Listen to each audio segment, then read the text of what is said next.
Are you sitting comfortably? Then we'll begin.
'Welcome back, my friends, to the show that never ends. There's still time.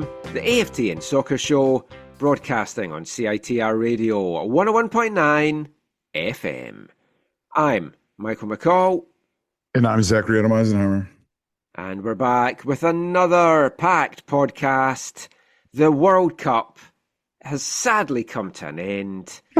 So I'm just looking forward to getting back to knowing what day of the week it is. And I genuinely mean that. Yeah, I hear you on that. Because the past week as well, with the Whitecaps playing on Monday and then meant to be playing on Thursday, two games that they wouldn't be playing, I'm like, I have no idea what day of the week it is. Yeah, it's true. So a little bit of normality going to come back into our lives now. It's kind of sad. We talked about this when it was the last games that we'd attended, and it's just sad now that it's over, but also just with the way that the knockout stage is kind of played out, a little bit of relief maybe as well, that there was a lot of farcical stuff, some of which we touched upon in the last show, and then there was even more after that. Yeah, there was indeed. So we'll talk World Cup in this part, and then we'll touch on World Cup experiences in part 4 when we bring you some audio from a couple of Whitecaps, Thomas Müller and Andres Cubas, about their experiences at the 2026 World Cup. We'll talk Whitecaps as well in parts 2 and 3. We'll talk about MLS being back. A little bit more on the Whitecaps stadium situation, the little nugget that I dropped in the last show that blew up. That I wasn't quite expecting, because as I've talked about, I like to just drop these little things casually into the conversation. It blew up indeed. I saw it everywhere. Yeah, I ended up doing stuff on CTV and City News, and yeah, I had one of the neighbours across the street rubbernecking as I was getting interviewed outside my house, going, Good interview. Good interview. Thank you. Yeah. In my Scotland top, haven't had much excuse to wear it. Might wear it to Whitecaps training. Your Scotland top and your 2010 Olympic hat? Yeah, I thought just go a little bit with the play into we had the Olympics here as well. Oh, remind me later. I need to talk to you about the Scotland top. Oh. No, we'll just let you and I we'll talk about it. Salmon. Yeah. Mm-hmm. Delicious. Yes. Do love a bit of salmon. But yeah, we'll talk some World Cup in this part. We've got a lot to get into, so we'll just get straight into the meat and potatoes of it. So the 23rd FIFA World Cup has come to an end. I mean, it was years in the making, years of anticipation since we knew the bid was accepted. Now, all that's left, the memories, a lot of fun ones. A lot of stuff that we'd probably like to forget about throughout the whole tournament and the build up to it during the tournament. But I mean, it kicked off Thursday, June 11th in Mexico City, which seems so far away, so long ago. I was on a flight watching that game to Toronto. Yeah. And it genuinely seems an age away. Yeah, for me, it started June 1st with the Canada game in Edmonton. Of course. And so, yeah, well, I guess it started really May 30th because that's when we started traveling. This whole process, yeah, seems so long. Imagine when it's 64. Yeah, we'll come to that at the end of this part. But yeah, wrapped up. We're recording this on the evening of the 19th of July. We'll do a little bit of audio at Whitecaps training on the Monday as well. So this should be coming out on Monday night, the 20th, overnight into the 21st. But 104 matches in 39 days. And I think that there maybe was a little bit of fatigue for everyone to come into the end of it, including the players, because you do always get this. Quarterfinals, semi-finals, there's so much on the line, even the final, which we'll come to in a sec. The players play a little bit more tentatively and the games aren't the most exciting. And unfortunately, we saw that in a few of the knockout games. But yeah, everything culminated in Sunday's final in New York, New Jersey. East Rutherford, New Jersey, to be geographically correct. And I don't know if you'll get this reference or not, but I hope everybody got their order of penny blossoms in time. No, I don't know what that means. That's a Big Bang Theory reference. Don't know if you ever watched that show. That's why I don't get it. Right. Because Caitlin was saying today, where's this held? And I was like, East Rutherford. And she's like, penny blossoms. I was like, yes. If you know, you know. I won't go into it just now. But it's all wrapped up. It's all done and dusted. It wasn't all done and dusted when, I don't know if you saw my message about this. Oh, yes. FIFA's Vancouver organising committee, at 2:00, I got emails saying the final whistle has blown on the World Cup and it's all over. And I'm like, someone needs to tell these players that they don't need to play. Which, to be fair, for the first 90 minutes, I think someone had told them that they didn't have to play. But yeah, I think scheduling an email, which certainly smacked that was the case, a little bit unfortunate. Yeah. And of course, it would take an anal person like myself to immediately be on that. But yes, it's all done. Spain won their second World Cup trophy after beating Argentina in Sunday's final. They won their first one in 2010, which was also with a 1-0 extra time win, that time over the Netherlands. That final, that was both countries looking for their first ever World Cup. And I think one of the disappointments for me, Zach, with the semi-finals, with it being the top four, and we've talked about the seeding and everything to do with that, it meant you weren't going to have the possibility of someone winning it for the first time, which to me is always an exciting thing. You just want some other country to come through and lift the trophy, or at least I do. Yeah, we won't rehash everything around the whole seeding thing, and them, I guess, FIFA in their own minds trying to balance the fact that there were going to be so many teams. Well, getting what they wanted and getting the ratings draw that they probably wanted with those teams. Yeah, but it was ridiculous. But yeah, in terms of, like you said, new winners, my take on that is the way it played out was probably for me I don't like any of these teams, but yes. it was probably the least frustrating in terms of I'd rather Spain have 2 World Cups than Argentina have 4, or France, I think, have 4, or England have their first real one. That's fair. I saw a meme tonight of somebody was starting to sew an Argentina jersey, and instead of 4 stars above it, it had the dictator, a big hand for the hand of God, a face of Infantino, and they were just starting to do the second Infantino face when they had to stop. Oh my! I loved that. I just thought it was very clever. But I out of the 4, I wanted France because I thought they've been playing swashbuckling, exciting football, but Spain very much put them in their place in the semi-final. And the other semi-final, I felt dirty cheering on Argentina, I've got to say. Well, that's fitting. Yeah. I mean, I did, but I felt dirty. But feeling dirty about cheering for Argentina is very on theme. And then there was times during the final today, I think I said this to you in one of our messages back and forward, I actually wished England were in the final just to make it entertaining. Because I thought, Spain's in the final, it's clearly going to be a terrible final because I hate watching Spain. They were like dynamic compared to whatever Argentina were doing. Yeah, I mean, Argentina, for me, objectively, did not deserve to be in the final. No. But I believe they got what they deserved. Yes. And that they were shown to be a side that isn't good enough to create enough quality chances on their own to actually beat top level sides. Mm-hmm. I mean, I messaged you. I think they should have brought Messi on. I read that around the table. Everyone had a great, because what was that like? Was that like after the hydration break in the second half or something? I think so. But see, that was the thing. Because, like, going back to the semis, England were the better team by a mile up till they scored. Maybe not a mile, but they were the better team up to they scored. And then we won't go into all the Tuchel's defensive tactics. But then to go into their shell the way they did, have 7% possession. And no, I think it was 12. I thought it was 12. Was it 12? It was 12 from when they scored until the 93rd minute. It was 12%. But here's the counterbalance to that, which I think is not important to keep in mind. And it comes from a great coaching mind who's hopefully going to do more great things in the coaching realm soon. But I was listening to Jurgen Klopp talk about this after. And he basically said, look, I understand why people are frustrated about Tuchel's approach, substitutions.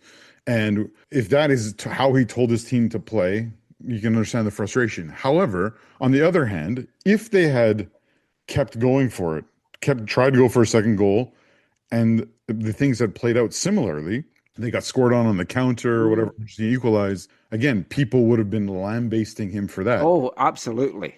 But I think recognizing that, I think part of the balance of this all is what, I mean, maybe we won't ever fully know this, but what were the instructions given to his team, right? Because was it simply their failing to live out? Like, did he say, hey, just go everyone in in and around the top of our box? I mean, let's just stay here for whatever, 35 minutes or whatever. Or were his instructions a little bit different and then they didn't execute it because of Argentina's, control at that moment of the game, their desire to get back into it, whatever. But yeah, I think it's easy for us to say, but there needed to be some sort of balance between those two things. Oh yeah. Because they just invited it and they got what they were inviting. I think their invitation was taken. One of the things I saw, I've seen so many stuff, it's all blurring into one. They had like 3 touches outside their final third for the last however many minutes. And it's like, well, you're always going to just capitulate. And when you saw Messi's heat map, so different to today. And he was so effective because they gave him space. And it's like, it was constant that he was out there. And it just felt a matter of time. And that's also, I think, part of what England did a little bit differently maybe is, then just going from memory again, it felt like they didn't give in that going defensive approach at the end of the match. It felt like they didn't give very much special attention to Messi himself. Yeah. Now, I think Spain did that a little bit, maybe not it wasn't like totally man marked out of the game or anything, but it felt like, England's approach was just get guys back, as opposed to maybe a little bit more structured, a little more detailed, the way, again, you would think, or a little more nuance, and then you would kind of think at that level. It was crazy. And then, like, I'm not a fan of third place games. We were talking about this yesterday. I've never watched one at the World Cup. And the only third place game I remember watching was Canada in Copa. Yeah. And if Scotland or Canada were in a third place game, which in Scotland's case seems highly unlikely at any point soon, then I'd watch that. But I had no interest in it, and I thought, they'll just play fringe players. The main interest was, could Mbappe score at least 1 to go ahead of Messi? And he got 2 and went ahead of Messi. Although I've seen Argentina fans and Messi fans saying they don't recognise that game, and Messi won the Golden Boot because he had more assists. And it's like, that's not how it works. Moronic, yeah. I guess I'm similar to you in that as we were talking about it, I realized, the third place games which I have cared about the most have been when it's been teams that I cared about. So 2006, I was at the game when Germany beat Portugal 3-1. 2010, Germany again, I think won 3-2 against, I want to say Uruguay. And I watched the game at the late great Alpine Club, which was, a lot of fun, even though it wasn't the final. And then, yeah, I remember some of the other ones, but not as fondly. Like I would, because I have seen some folk like kind of looking down at the people that watched and enjoyed the game. It's like, let people that want to watch it and enjoy it, watch and enjoy it. I don't think there should be one, especially because players are always talking about they play too many games, and this is like a meaningless game, really. Yeah, but one of the things I liked about both coaches' approach to the game, and they handled it differently. You had Tuchel, who played an extremely different 11, and then you had Deschamps, who played a significantly different 11. They gave players a chance to play who didn't play much or at all early in the tournament.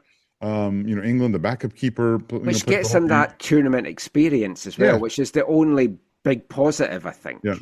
Now, it was funny because I was texting this to people, and then I heard people talk about it on the broadcast later, but like it had very much of a North American All-Star game vibe to it, right? Where defending was kind of like that to me. I was thinking it was like those touring games where two Premier teams played Kansas City in July, and it's like, I wouldn't watch that, but folk do and enjoy it, so fair play to them. And you could tell, you could tell that the dictator, Kylian Mbappe, he was up for, maybe not in the first half, but overall, I think I've seen the goals now, and he certainly looked up for it in the second half. Exactly. But the interesting thing is, I actually would say, looking at the game as a whole, those two different approaches from the coaches were extremely influential in the match. Number one, the English players who got their chances were hungry and took them. A couple of the French players had the opposite impact. And one was Theo Hernandez, who was not good and was, as you would say, pulled off at halftime. The other was, I can't remember which center back it was. It might have been Kanate. Also, there was a French center back who was pulled off at halftime and I think replaced right away by Upamecano, the Bayern Munich center back, who played much better and had an influential role in the game, including setting up the fourth goal for France on the night. I saw a quote from one of the French players, I can't remember who said that first half performance was just totally unacceptable and just... Mbappe and Rabiot both said that, and they both talked about a couple of I can't remember again who it was, if it was Hernandez or was someone else. They just talked about the way they approached this game. Yeah, it was like they should not be allowed on the national team again, basically. I mean, I get that. Whether you want to play the game or not, whether you think it's meaningless or not, if you're picked and folk have paid money to watch you, and a lot of money, you give your effort for the jersey. But playing a game like that as well in the Miami heat is going to have been draining. Was it Miami or was it Atlanta? No, it was Miami. No, it was Miami. It was Miami, and it was 5 o'clock local time because it was 2 o'clock out here. But I watched it. I had it on. It was a fun game to watch. And one of the fun parts was before the game started, my daughter's prediction of 5-3 5-3 England. Yeah, 5-3 England almost came to pass. Oh, wow. Yeah. It was like a tennis set in the end. Yes, that was one of the parts of that was fun for me. Is I was messaging our good friend who also likes tennis during it, Mark Webber, Mark Webber a bunch. I was watching the UK Open golf this weekend as well. It was very entertaining. Weber took in the England-Argentina game in Atlanta. Wow. Yeah. Can't hide money. Let's get on to the final then. So, obviously, one of the big talking points coming out of the second semi-final was the Argentina players holding up the Falklands Malvinas banner. And folk in England were wanting the action taken. They were wanting players suspended, missing the final. But, I mean, we saw in Copa that players can go in and fight in the stand and they don't necessarily get a suspension from the next game, and it's all dealt with after the fact. But it was such a crazy situation because it's clearly a political banner. And isn't the precedent in the World Cup? Didn't a Korean player tournaments ago hold up a thing and he got suspended right away for a couple games? And it's like, I won't go into the whole political side of the whole Falklands debate, but I thought it was kind of fitting that Argentina, after holding that banner up, went into the final and then just surrendered weakly in the end. And Messi was on an island at times in that. But that final, it was a match that it was kind of like a system against a group of individuals, talented individuals, but it's a Spanish system, which is why I think I was on a podcast during the week, one of the Cincinnati podcasts on Cincy Soccer Talk, and I said the Whitecaps are a lot like Spain in that they've got this system, and no matter who is in the team, they know that system. Yeah. They can execute that system. And the talent levels may be different, but they know what they need to do, and it works and it's effective. The Whitecaps are a bit more dynamic playing their system than Spain can be. But it was a system against individuals, and the system eventually won, but it took a long time for them to break it down. And we were talking about this. This has to be one of the worst finals of all time, coming on the back of probably the best final of all time. Yeah, it's ironic, isn't it? Yeah. And one of the teams is the same. Yeah, definitely not a pure final. No. And definitely not a quality final at all. Not a match that most people will be like, I'm glad I watched that. I mean, there's no way Trump stayed awake for that whole 90 minutes to start with. Behind that bulletproof glass?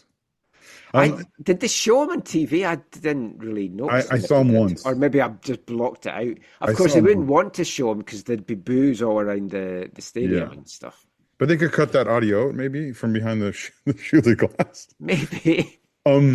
Yeah, I like what you're saying. I think it's harsh to say Argentina don't have a system, because I think their system to me is quite clear, and it always has been. And this is why they're in trouble, right? Their system is set up around having a dynamic number 10, right? So I genuinely thought you were going to say they just kick the shit out of people. I'm getting to that part. Oh, sorry, I pissed on your parade. At the heart of their system is having a dynamic number 10 who they play through, right? And they've been lucky. They in these last, they went from, they had Maradona, and then I feel like they had Kempis before. Yeah, Kempis, the Maradona. Although I feel like, was Kempis a 10 or more of a striker? Anyway, he was more of a striker, but yeah.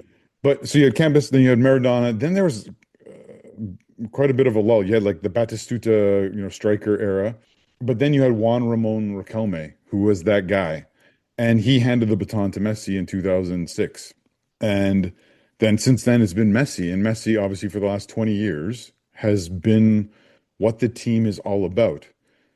And then around that, you have a bunch of talented players.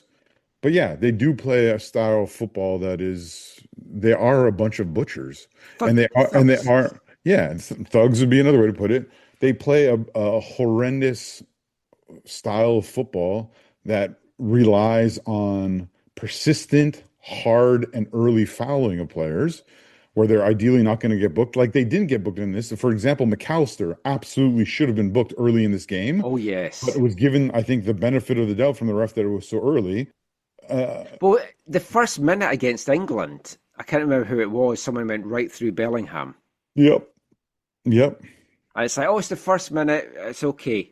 And so they play this kind of, and then there's the whole cultural thing where deceiving and it's harder in the VAR era, but deceiving the officials is seen as a clever thing, as a positive thing, as a good thing. And even if you get caught, like what you were trying was for the good of our team and our country and whatever, which is obviously viewed the exact opposite way in the country in which we currently live, and generally the central and northern parts of North America for sure is viewed the exact opposite way.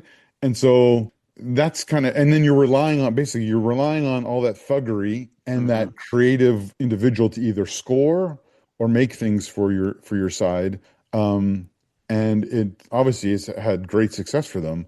But now that we're potentially at the end of the Messi era, who is the next one to come up? Because with other players, there was either at the U17 or the U20 World Cup last year that I watched, there was a number 10 for Argentina that the commentators were saying he's thought to be the guy that will take over from Messi. Because that's a lot of pressure on any young kid. Because they've had guys before where it was like, was Pablo Aimar and maybe Dybala. Even you had like guys who were more like again like strikers like Tevez and Kun Aguero and like whatever, who were supposed to kind of carry some of that load and never really did. But if you pull Messi out of this team, and then you're relying on the goals from like Alvarez and Lautaro Martinez, it feels like where's the creativity going to come from? You know, like where's the actual, because again, in that style or philosophy of play, it also feels like in this tournament especially, just get to the end of the game, and then our crowd, which will dominate the stadium, will help lift us in those final few moments, will give us that energy, that adrenaline that we can then just overcome the other team, you know, to get the lead, to fight back, you know, to do what they did kind of against England, if you will. Well, yeah, you saw as soon as they got that equaliser, the stadium carried them over the line, and it was just roar. But Argentina, for them, from early on in this one, showed no attacking intent. But that's the thing, though. They came up against probably for them the worst possible team in this tournament. A team that dominates the ball, that suffocates you from having the ball, that wins the ball back relatively quickly, and is incredibly stingy at giving up chances, right? They only give up one goal in the whole tournament. Yeah, which, like, take about Charles de Kettelera, the Belgian player, only player that scored against them, and Cape Verde. A header from across. Yeah, Cape Verde, the only team that didn't let Spain score, and the only team not to be beaten by Spain. So they all deserve a lot of credit. They all did better than Argentina today. But you Zero shots on target in a World Cup final in 2 hours. So they suffocated them of the ball, and then and Messi was not creative enough, couldn't do enough. But like, not only no shots on target, 3 shots in the entire match. When were they all at the end? Yeah, pretty much. It's like that is like crazy now. So I feel like for whatever you think about the way that they got to the end, and we talked about it on previous shows, again, I feel their fate was deserving. Oh, I do as well. I've seen some folks saying, oh, it was unfair. They had 1 day's less rest. That's why they were tired. Okay. Those who want to complain about that, you also have to remember, this is the only game that they had to play during the day. All their games were at night, and most of them, I think, were air-conditioned stadiums. So you can say, oh, they're disadvantaged in that way, but they had a huge advantage compared to everyone else the rest of the way. It's like even like England had to go to the Azteca to play an altitude in the heat against the hosts and a rabid fan base. Argentina had home crowds for the whole tournament. Yep. You talked about how Argentina got here. So I was worried that refereeing decisions were going to deny Spain the victory and it was going to go to penalties. They obviously got over the line. Ferran Torres' 106th minute winner. The 2 goals that they had disallowed. Now, the second one, it's offside by a toenail again. But the first goal that they scored, Nico Williams, was it? Yes. Nothing wrong with that whatsoever. So, Michael, when the game started, I had heard about the referee and whatever. I was like, okay, it should be a good choice. Oh, did you hear about him being at the orgies and being busted by the police? No. In 2020, he was at a party, I should say, not orgy, a party with 26 men, 9 women, and they seized guns and all this stuff. And he said he only went for the lunch. Well, that's incredibly awkward because that, to my ears, sounds like the kind of stories when you think about things we've heard about match fixing and how it's done and how potentially officials are influenced. It's not always in a huge bag of money. It's sometimes other things. Yeah. I told Caitlin that story, and her immediate response was, what did he have for the lunch? For lunch. Oh, no. Okay, anyways, I didn't know that. So aside from that, the one thing, though, as the game was starting or the lead up to the game or whatever, the one thing that was encouraging for me, which I was disappointed about in the end, was I heard that the VAR was being done by a German referee. And I was like, okay, at least this should be good. But when Nico Williams scored scored that completely legitimate goal that the referee took away for one of two phantom fouls, and then VAR didn't overturn it, I was appalled. That was disgusting. Yep. That was wrong. Neither of those incidences were fouls, and VAR should have stepped in to say, this is a good goal. I haven't, apart from Argentine fans and Messi fans, I haven't found anyone that I've chatted to or read that thought it was legitimately called off. It was so bad. Even the offside goal, I'd said to Caitlin, who had no interest by this point, I was like, oh, that is tight. I think he could be on. And then you see the shot, and it is the narrowest. I know offside's offside that you would say, but all these decisions in this tournament has made me really believe in Arsene Wenger's offside rule. Well, that's the thing. Two things happened. When the goal went in, I thought, right as I got, oh, shoot, it's offside. When I saw the replay, the first replay, I was like, oh, it's way closer than I thought. And then I turned to Mass, and I was just like, that's onside in the CPL. It's like that needs to come in. I know it's got teething problems, and then you could still have like a centimetre where the guy is on or off. But man, some of these decisions, it's not what football's meant to be about. You shouldn't be measuring a couple of millimetres and the guy's off. And I mean, that could have been a crucial goal that got chopped off. Like I've said before, I'm okay with that, especially in tournaments like this and the Champions League, and for the most part, the Bundesliga, where they use the best of the technology that's available. And it's very clear that, okay, yeah, whether it's a toenail or a meter or a foot or whatever, it's offside, it's offside. And then you can show the thing saying, here's the proof. Everyone can see it. Kind of like goal line technology. Everyone can see it's in, it's not in, whatever. Let's just move on. If it hits a camera in the air. Wow. All that kind of stuff. Oh, my. But like when Torres scored, and I tweeted this to you, I yelled at my TV. I might not fully repeat what I yelled at the TV. Rule that one out, yeah. C words. And then I was watching the replay, and I was like, "Oh, please tell me there is nothing at all." I was like, "He bumped the defender there. Did the defender bump him? Oh God, what's happening?" I was like so convinced they were going to find something to chalk it off. Well, as you were messaging me that, I was messaging you that there's no way they're overturning that one. Yeah, or pulling that one back or whatever. Yeah, but it was just so. I think it was just relief that something had happened. Spain fully deserved this. Like, they were dominant throughout. They were excellent. Just going back to the referee, I did like that he wasn't putting up with all Messi's, oh, I've been slightly brushed, I'm going to fall to the ground, and I expect a free kick here. Yep. And he's like, get up. I did like that. There was multiple times where he did. I mean, he didn't do it, obviously, when he called back the goal, but other than that, he did it a lot, which was There's some helpful. strong refs in MLS that are standing up to him, but so many of them in MLS are just falling for it. And it's like, okay, yep, free kick. Spain have been great throughout, and you saw all the slew of player awards at the end of it. The Spanish defence has been tougher to get through these last 6 weeks than the Strait of Hormuz. But defences win championships, as does, as someone pointed out to me when I put that out on Twitter, as does controlling the ball and keeping the ball. Mm-hmm. And they did so well at that.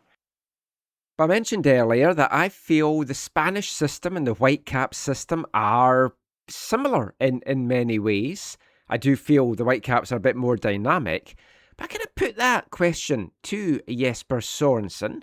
So let's hear what he thinks about that and about Spain's victory. We were talking about this on our podcast. Watching Spain this tournament, it feels there's so many similarities with how you like to play in your system. Is that a kind of team that you've modelled your coaching style on?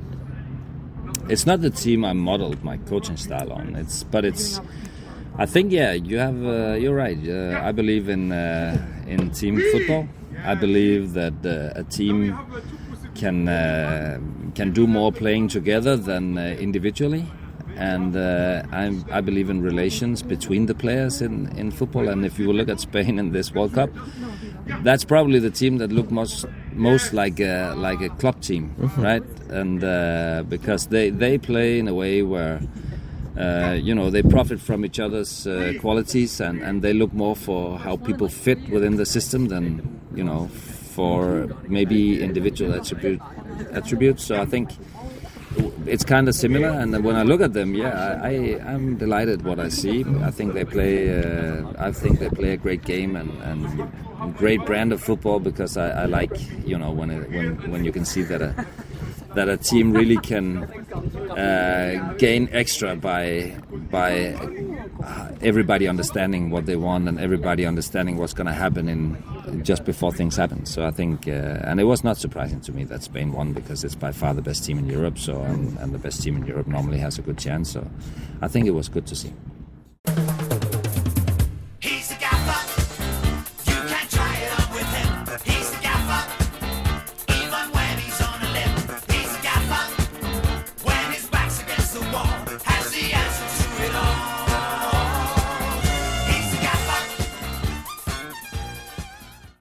It's over. The final's over. You can actually buy some cut-up grass from the pitch, because we were talking in last week's show that they didn't do that at BC Place. They're recycling it. But I think it's $450. You can buy a little bit of grass from the World Cup pitch. If you get the bit where Messi was, it's totally unworn. I actually bought some grass from the semi-final with England and Argentina. It's from the final third of England. It's covered in shit. Do I have any more grass jokes? No, I think that'll be it. Right. So it's all wrapped up. Let's take a little look back at the tournament. Now, obviously, we've talked a lot about it over the past 3 months with the previews, the recaps, our interviews, lots of other fun stuff. So I thought, how best to recap the tournament? So you suggested that we reviewed each group in each round, and you wanted to do it in the accent of each of the teams. No, I didn't suggest that. Well, I mean, you did Group A, and I think that we had to bin it after we heard your South Korean take on issues, never mind the South African one. The Mexican one kind of passed, but... So we won't do that. But did you see the quote the day before the final? Trump and Infantino had a press conference, and Gianni said... FIFA is the official happiness provider to humanity. And I didn't see that part, but I saw a picture of them together or something. Yeah. I put it back because I was like, I must have picked that up wrong. No, that's his exact words. The official happiness provider to humanity. Was this also brought to you in partnership with Gatorade, and there's a little hydration break as well. Yeah. Is that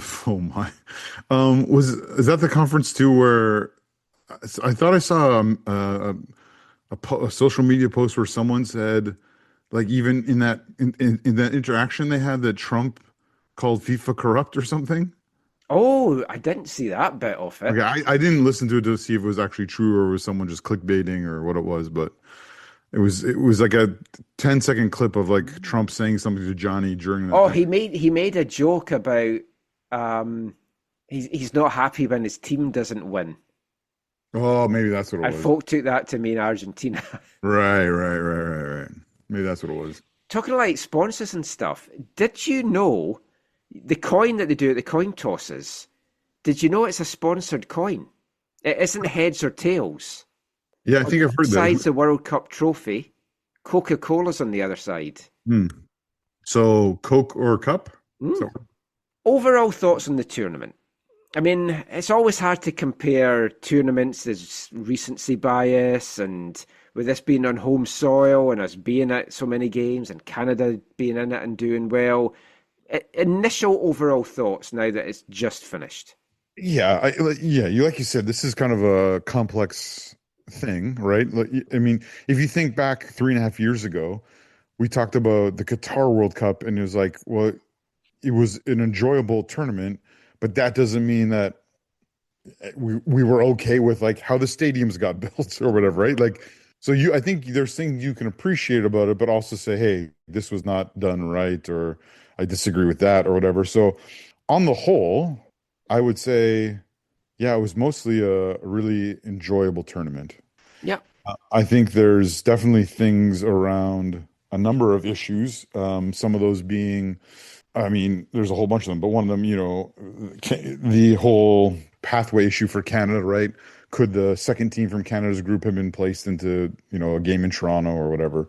There's those kind of issues. There's issues with, I should just go over, I'm just going to go over that list I made. Hang on one second. Man, that was like 15 points and they were all very valid. Was that okay if I just highlight a couple of them? Yeah. While you're getting that up, there's some things that we've seen that I hope will go away. Like, I hope hydration breaks aren't going to be here, but you look at where the next World Cup is and the one after that, and there's every chance that will stay. The halftime show, that has to go.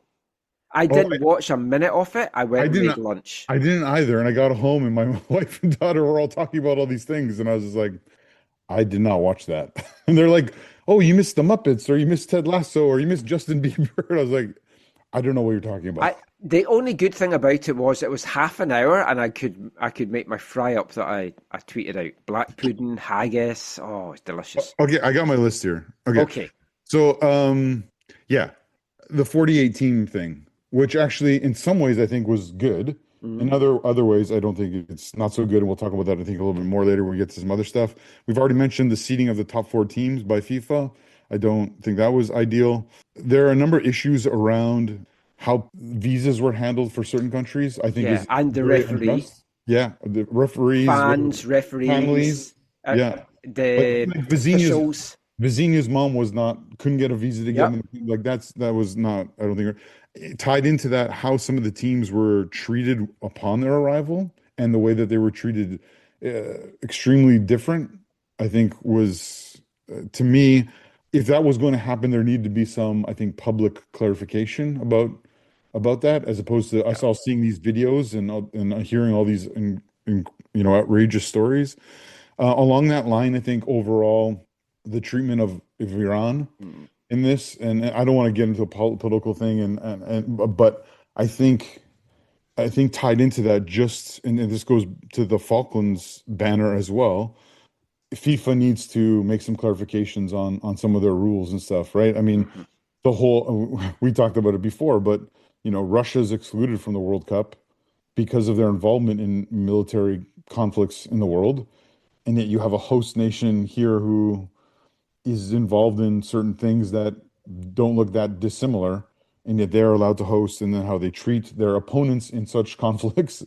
I think there's things about all that I think were really concerning, and tied in with that, government intervention, which is not allowed within FIFA. You have that around the whole rescinding of the Balogun suspension, which is crazy. Cristiano Ronaldo's suspension, being suspended before the tournament, absolutely should never have happened. We talk about the banners, all the majority or all but one of the contentious decisions going the way of the bigger nations. Now, I'm not saying that they all didn't have merit to go the way they did, but a number of them, it felt like they didn't go the right way. I think a biggest example of that for me, or one of the bigger examples, two bigger examples for that are, or three, the Messi red card not being given for the scrape on the calf, the situation on the Croatia goal being called back, and the wire incident involved.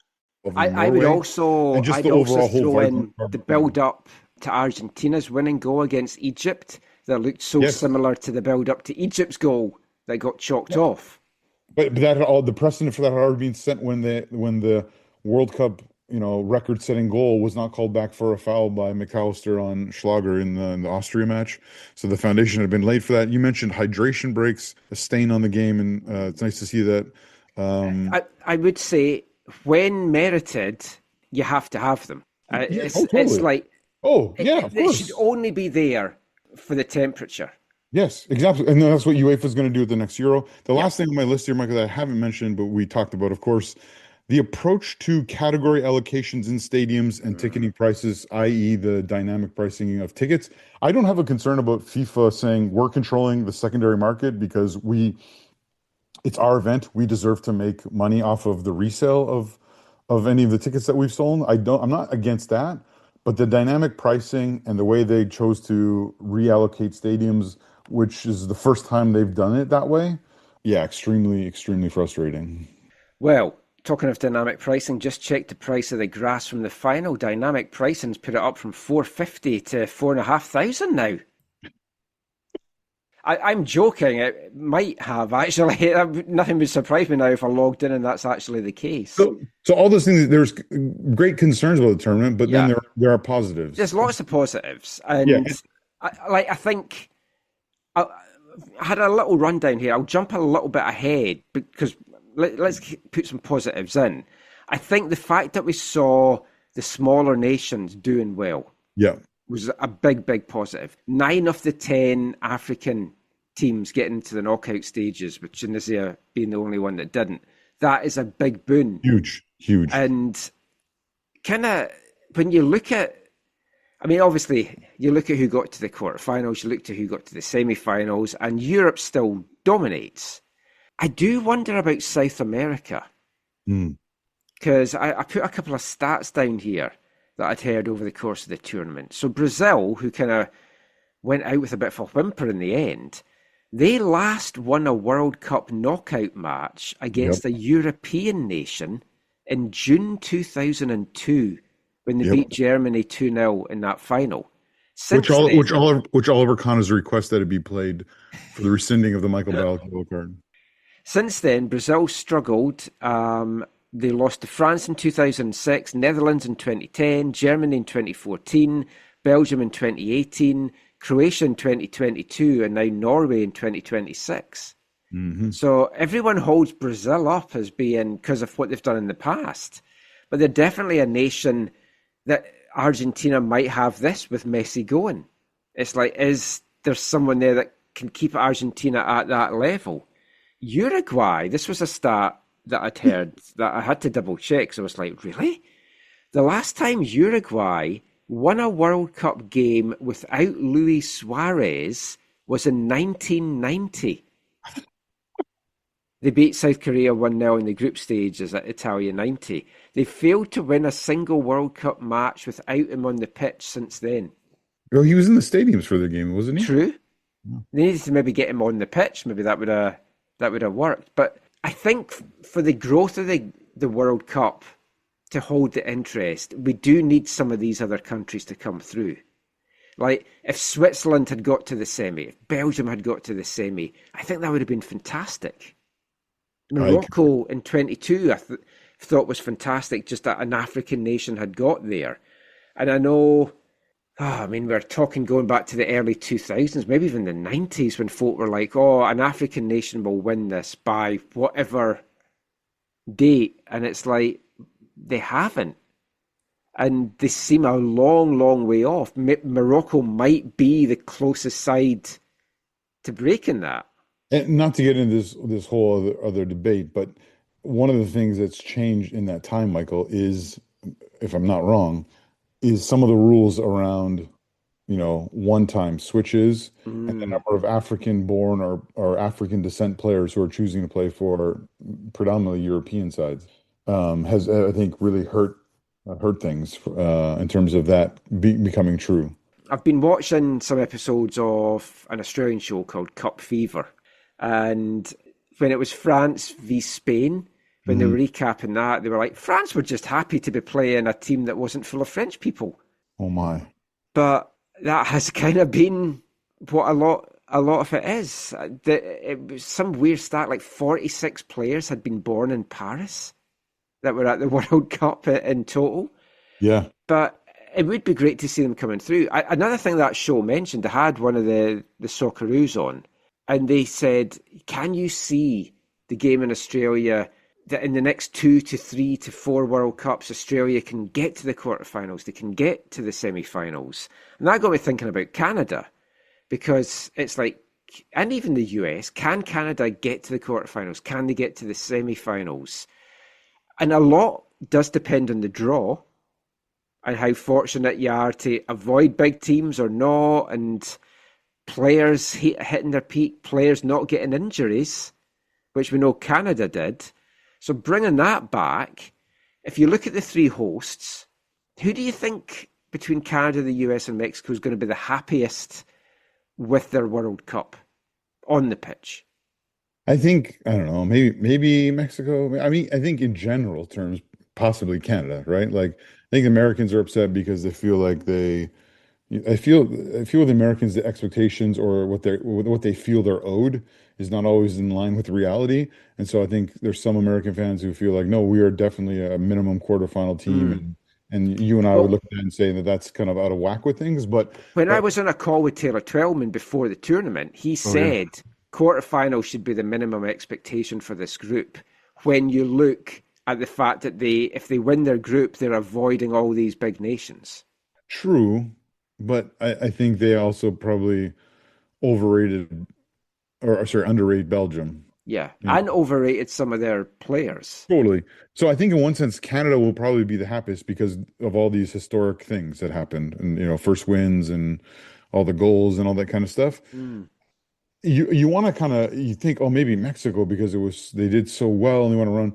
But I think in Mexico, there's probably still a bunch of amidst the joy, there's also this feeling of, but England were down a man. Yep.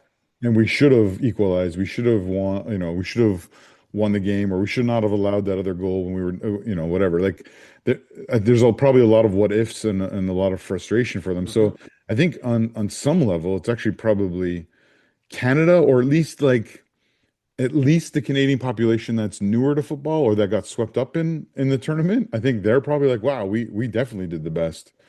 Whereas maybe some of the people who've been around for a while were like, no, we actually could have maybe gone further. And, if because Canada did get a pretty sweet group, right? Oh yeah. Like avoiding Italy, Switzerland, I think is a better side. I've said before the tournament is a better Yeah. side than us. But And could lucking be, out and avoiding South Korea in the round of 32 as well and getting South yes, Africa. exactly. But And you if also they'd, think I know it's all F's, but if they'd scored in that first half against Morocco when they were so they were the in better command team. of the game. Yeah. Yeah. Or the other, if somehow if they get a second goal against Switzerland, I think they take Algeria, Oh yeah. and then it's that next game. Okay, the next game I think was Colombia, which I think is an easier opponent than Morocco, and an opponent that again we've had actual recent, Hmm. if you want to call a goalless draw in the States a success, but there's confidence from that. Hmm. And I think the chances are better. And then how you saw how that game played out, and you think, I think Canada could have done something in a game like that. And then Yep. they're in the quarterfinals, and you're just like you're in dreamland, even if you do have to go to Boston and play France. Yeah. I think for me, Canada's probably going to be the happiest. I think they got to the stage that if you offered it before the tournament, they'd be like, yeah, that's good progress from us. It's further than we've ever gone. But now we need to keep these expectations and challenge the group to improve on that, or at least do that again. And of course, next time they're not going to have home field advantage. What was your favourite game that you attended? Yeah, this is a hard one because they were all like really, really great in different ways. Yeah, different reasons. Yeah. Yeah, so whether it's, Canada and Toronto, the first ever home World Cup game, the game against Qatar, for the first win, the game against Switzerland because it was so massive and everyone was so invested. Like those three are special. The game against South Africa because we won a knockout round. The game was terrible, but the overall result, the marches for all four of those matches were I'll never forget. Like they were all so special. They were all so special and meaningful for the march themselves, but also the people I got to march with and meet along the way and all that kind of stuff. So yeah, those are crazy memorable. Maybe LA just because it was away was a different kind of special and because it was the knockouts, but both the ones in Vancouver were crazy and it's hard to leave Toronto out. If I'm looking beyond those four though, Mike, the favorite game I attended, I'd probably say it has to be Austria Jordan at your Levi Stadium. Oh. And part of it was because Oh, I traveled for it. yeah. And part of it because I met friends for it. And part of it's because I was in the Austrian bloc where there was, I don't know, 1,000 or more people who were there to support their country, like basically full 90. And that's what I enjoy most at football. And even though I couldn't sing every word, it was just awesome to be in and be a part of. And it wasn't the best football match that I saw, but it was great. And then of course the players it's like this collection of current and former Bayern and current and former Bundesliga players that I have a strong appreciation for. So it was really, really, really, really cool. It is tough to narrow it down because there is so many different reasons, and many of mine are the same as yours. I think the game in Toronto, the Canada-Bosnia game, was special because just the expectation of all these years, you were there and you're in Canada and you're watching Canada at a home World Cup. Now, obviously, for me as well, Scotland-Haiti is right up there just because the atmosphere was electric, and it turns out it's the only game they won and scored a goal in. So it's tough for me to pick between that. I think with being Scottish, the Scotland-Haiti game just pushes it over. But that Canada-Bosnia game was special. Even though it wasn't the win, the comeback, the roar, the anthem was so loud. And it wasn't the same as the opening game in Qatar against Belgium, where even though that game was a loss, everyone came away from the stadium that night being like, okay, we can do something in this tournament. Like, we could potentially beat Croatia. We should probably beat Morocco. Right? That's what we're feeling. I'm not saying that was in line with reality. No. Not in line. Totally. You came away from it being like, okay, we can do this. And again, I think it was similar, but a little twist to it in the Bosnia game. We came away being like, yeah, we should have won that. We should be on 3 points. Now we need to go do the business. The one relief from it all is that, okay, even if we'd won that game, it wouldn't have changed anything. We still would have been in second place without tying or without beating Switzerland. It wouldn't have changed anything. So, but yeah, there was this great anticipation that day, and it was just a great experience. And then even coming out of it, there was this, okay, we got something, we can get more here. Kind of tied in with that, from the games that you were physically at, what do you think had the best atmosphere? And again, there's been different kinds of atmosphere at the games. Like, you went at the Switzerland-Colombia game, but pre-game and maybe the first 15 minutes, that was just insane, just the noise. I genuinely think the anthem for Colombia was louder than the Scottish one because of the roof. Yeah. And it was just deafening. Yeah. And you see a yellow, and so I mean that was amazing. The game was not one of the best, probably the worst of the games that I'd gone to. And I've got to tip my hat to the US fans. The US Australia game, the atmosphere for that was like, wow. They were so into it. Yeah, again, it's aside from the Canada games, it's hard for me not to think of the Austrian game in terms of the best atmosphere. Not the overall stadium, but where I was. All the games had like respectable atmospheres. I'd say the worst one probably was Belgium-Senegal, actually. And there was still an atmosphere like of like, hey, this is a big occasion and someone's going to go through and whatever. But the actual overall, like, there's not a huge group of Belgians in the stadium. Senegal had a little chant that they would do every so often with, saying Senegal or whatever. But the actual overall was probably the weakest. And I kind of wish that my seats were next to Alex for that game and not on the opposite corner, so I could have experienced it more with him. But the New Zealand-Belgium game I didn't think was great, whereas the New Zealand-Egypt game was just fantastic. Two different kinds of fan bases. Yeah. Maybe it's just the Belgian fans then just... Yeah, that's fair. But I think Belgium-Senegal was even worse than that Belgium-New Zealand game. If you're looking at like non-Canada, and I'll say non-Scotland as well, what was your game or games of the tournament? Obviously, that third place game in terms of goals and stuff is up there, even though I didn't watch it. Yeah, no, that wouldn't be up there for me. Like, for me, it's again, it's separating the ones I went to because those were all incredibly meaningful, like incredibly, and there was, like I didn't go to any goalless draws, and like there was always something that was incredibly exciting about the games I went to. So I rate all those really high, even the ones that, weren't maybe on a technical level weren't as high as some of the others. In terms of games, other games like I watched during the tournament, I'm trying to think of what were. I'll give you mine. I mean, Yeah, my big standout, like the Cape Verde Argentina game, was yeah, just that's phenomenal. yeah, I think that was the game of the tournament. yeah, And obviously it helps because there was a minnow doing really well and fighting back and just the atmosphere and the guy running into the crowd to find his girlfriend and yeah, yes. Again, it wasn't the greatest game of football, but I also I really enjoyed the Japanese games. I think they were excellent. I know the results were not what they would have wanted, but yeah, they the played well though. that game against Holland was Oh, really, oh really yeah, good. that was a cracking game.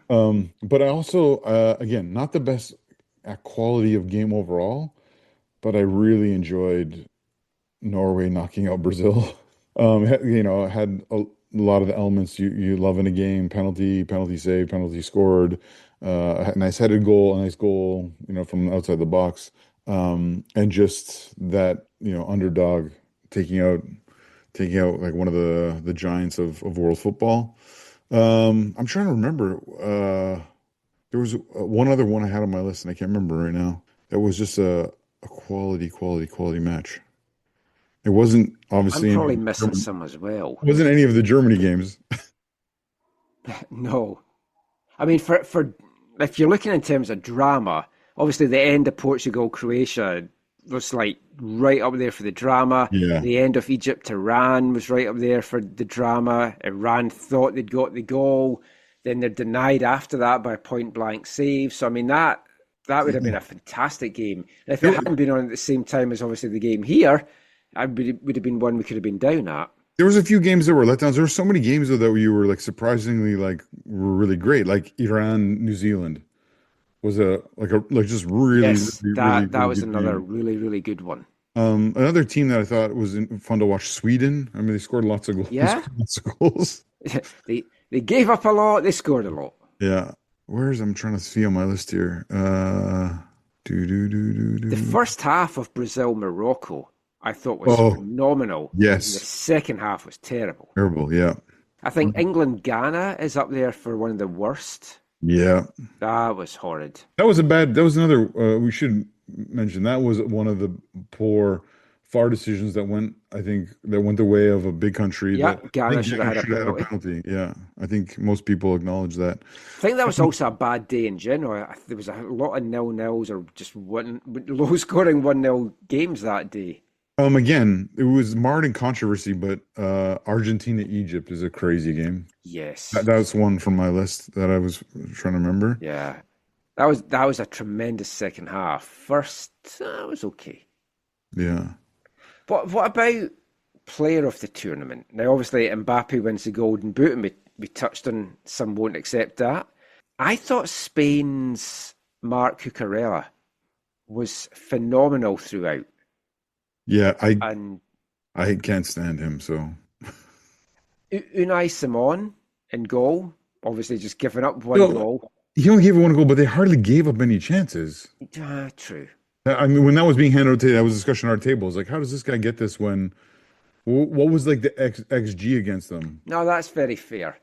Although, maybe 10 minutes into the final today, when he came flying off his line to get to a ball that the Argentine player was chasing down, that was ballsy.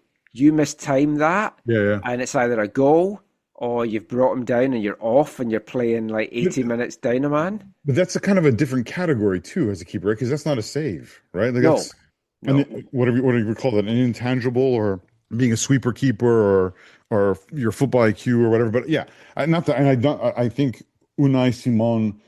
I'm thankful that he played in this tournament because I actually thought there was a chance that what's his name, David Raya, the Arsenal keeper, was going to play. Well, And a lot of folk have said that he's like Spain's third best keeper. no, if Raya had played, I think Spain would have been in trouble. Oh, Yeah, I think Simon is one of the reasons why were so good in this. Even if he didn't have to make that many saves, I think you put someone else there, I think you have problems. Rodri got the golden ball, right?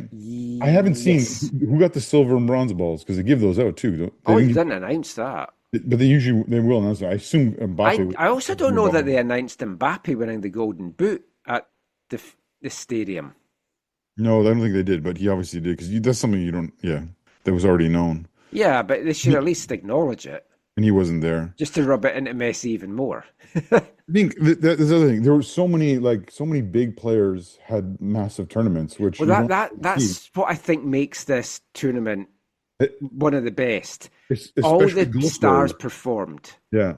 So you're talking about players of the tournament.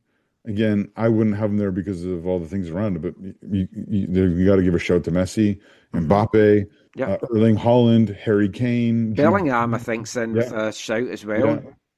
They're all really, really huge. Actually, we didn't talk about this, but for me, one of the turning points in the Norway England game, it was the injury to Julian Ryerson.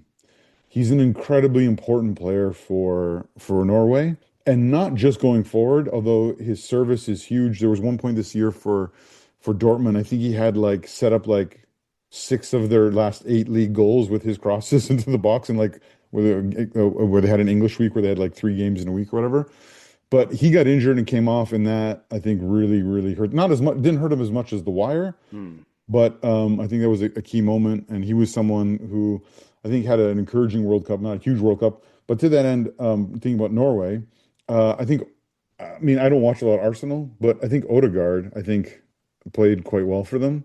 And it's not just he's not always like a flashy creative dude, but he kind of holds the team together. So he would be another one. South Africa had my favourite named player, one of their midfielders, Reli Bohile Mofokeng. Oh, I mean, I'm always for Mofokeng. I thought you were going to say Sitwell. Sometimes No, I can't that's sit Sitwell. well No, if there's it's not been Sitwell. Mofokeng. Sorry, it's Sithole. Oh, well, my sit hole and Mofokeng just kind of go hand in hand, really. Oh, I should have seen that. Talking of anal things, Emil Anners. Do you know who he is? I'm not sure that I do. These are the things I didn't put in the rundown just to test you. He is the Norwegian fan that would not yes. do the role Yeah, because he's like, it's not factually correct. Yeah, And I love him for that. yeah, but that's not really helpful. No, but I love him for that. It's like, nope, they sailed, they did not row, I am not rowing. Yeah. Other characters, Lumumba Via. He's a fan. Oh. He's Dr. Congo, Oh, the statue. the standing guy. Yeah. I don't know if he is officially a doctor.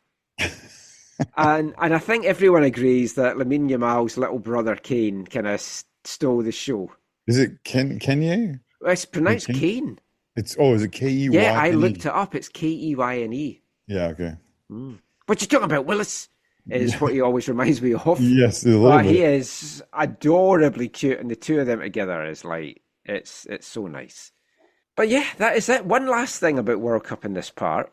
It's going to a 64-team World Cup. Everything's pointing to that. Can it work? But more importantly, if they stick at this, you're limiting what countries can host. Yeah.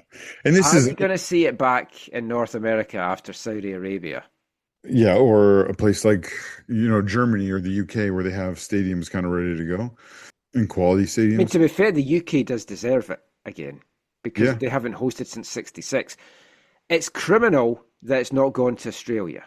Yeah. Grow the game. Or Australia, New Zealand. You can't take a 64 tournament there. No. Though. That's the thing.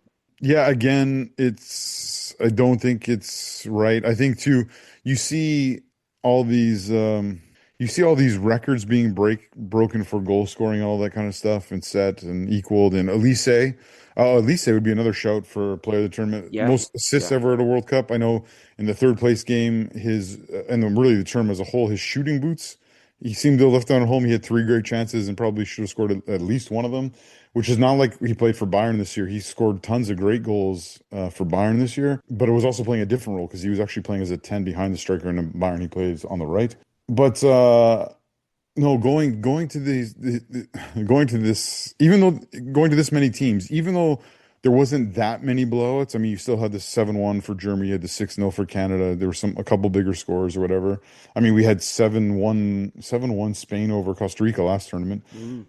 But you're adding that extra game and stuff.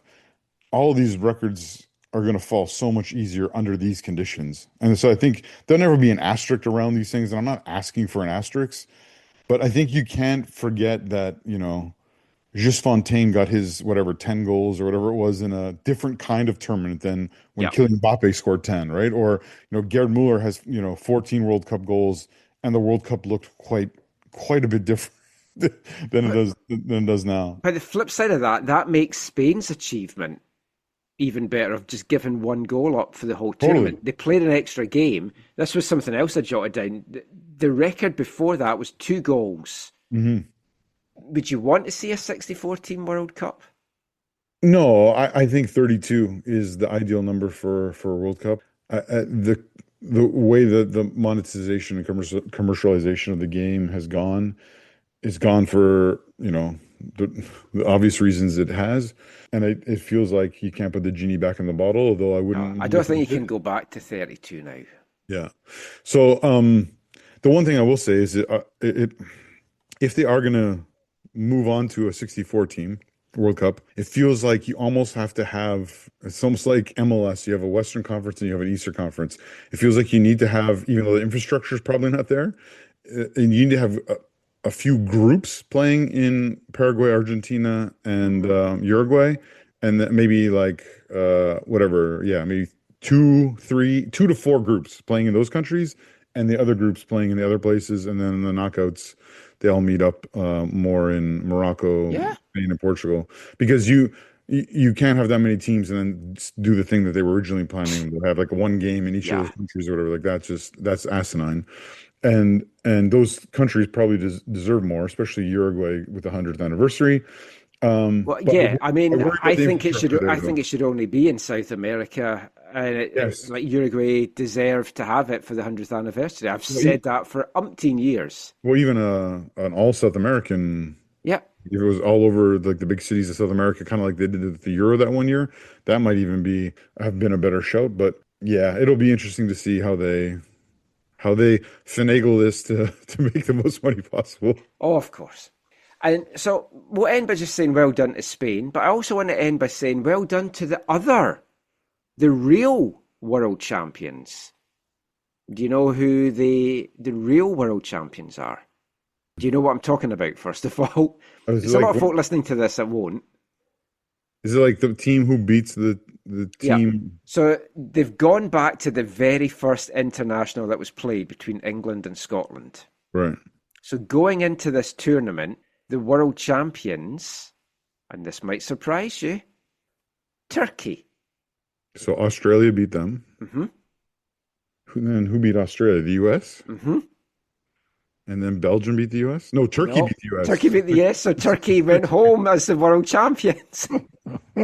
So it wasn't a bad tournament for them after all. I don't know about that. But fantastic stat. We'll talk a little bit more World Cup in part 4 when we bring you some audio from some Whitecaps players. We're going to talk Whitecaps, though, in the next 2 parts, and we'll be back doing that after the first of 3 songs this episode from the C86 era. Hi, I'm Jesper Sorensen, and you're listening to the AFTN Soccer Show.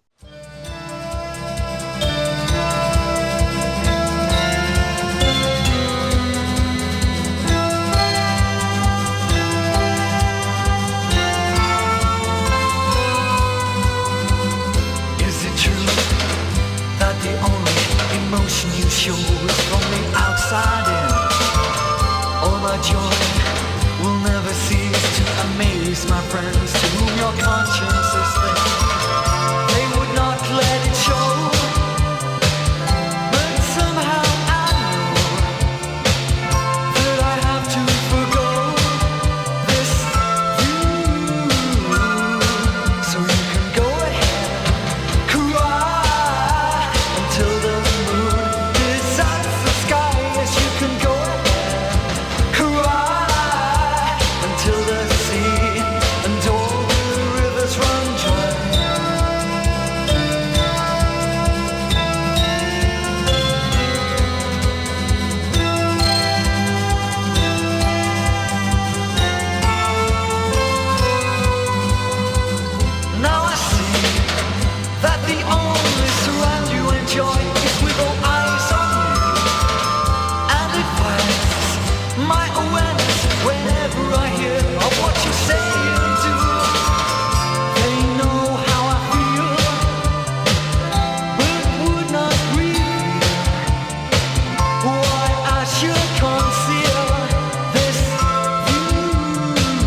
Welcome back to the AFTN Soccer Show on CITR Radio 101.9 FM.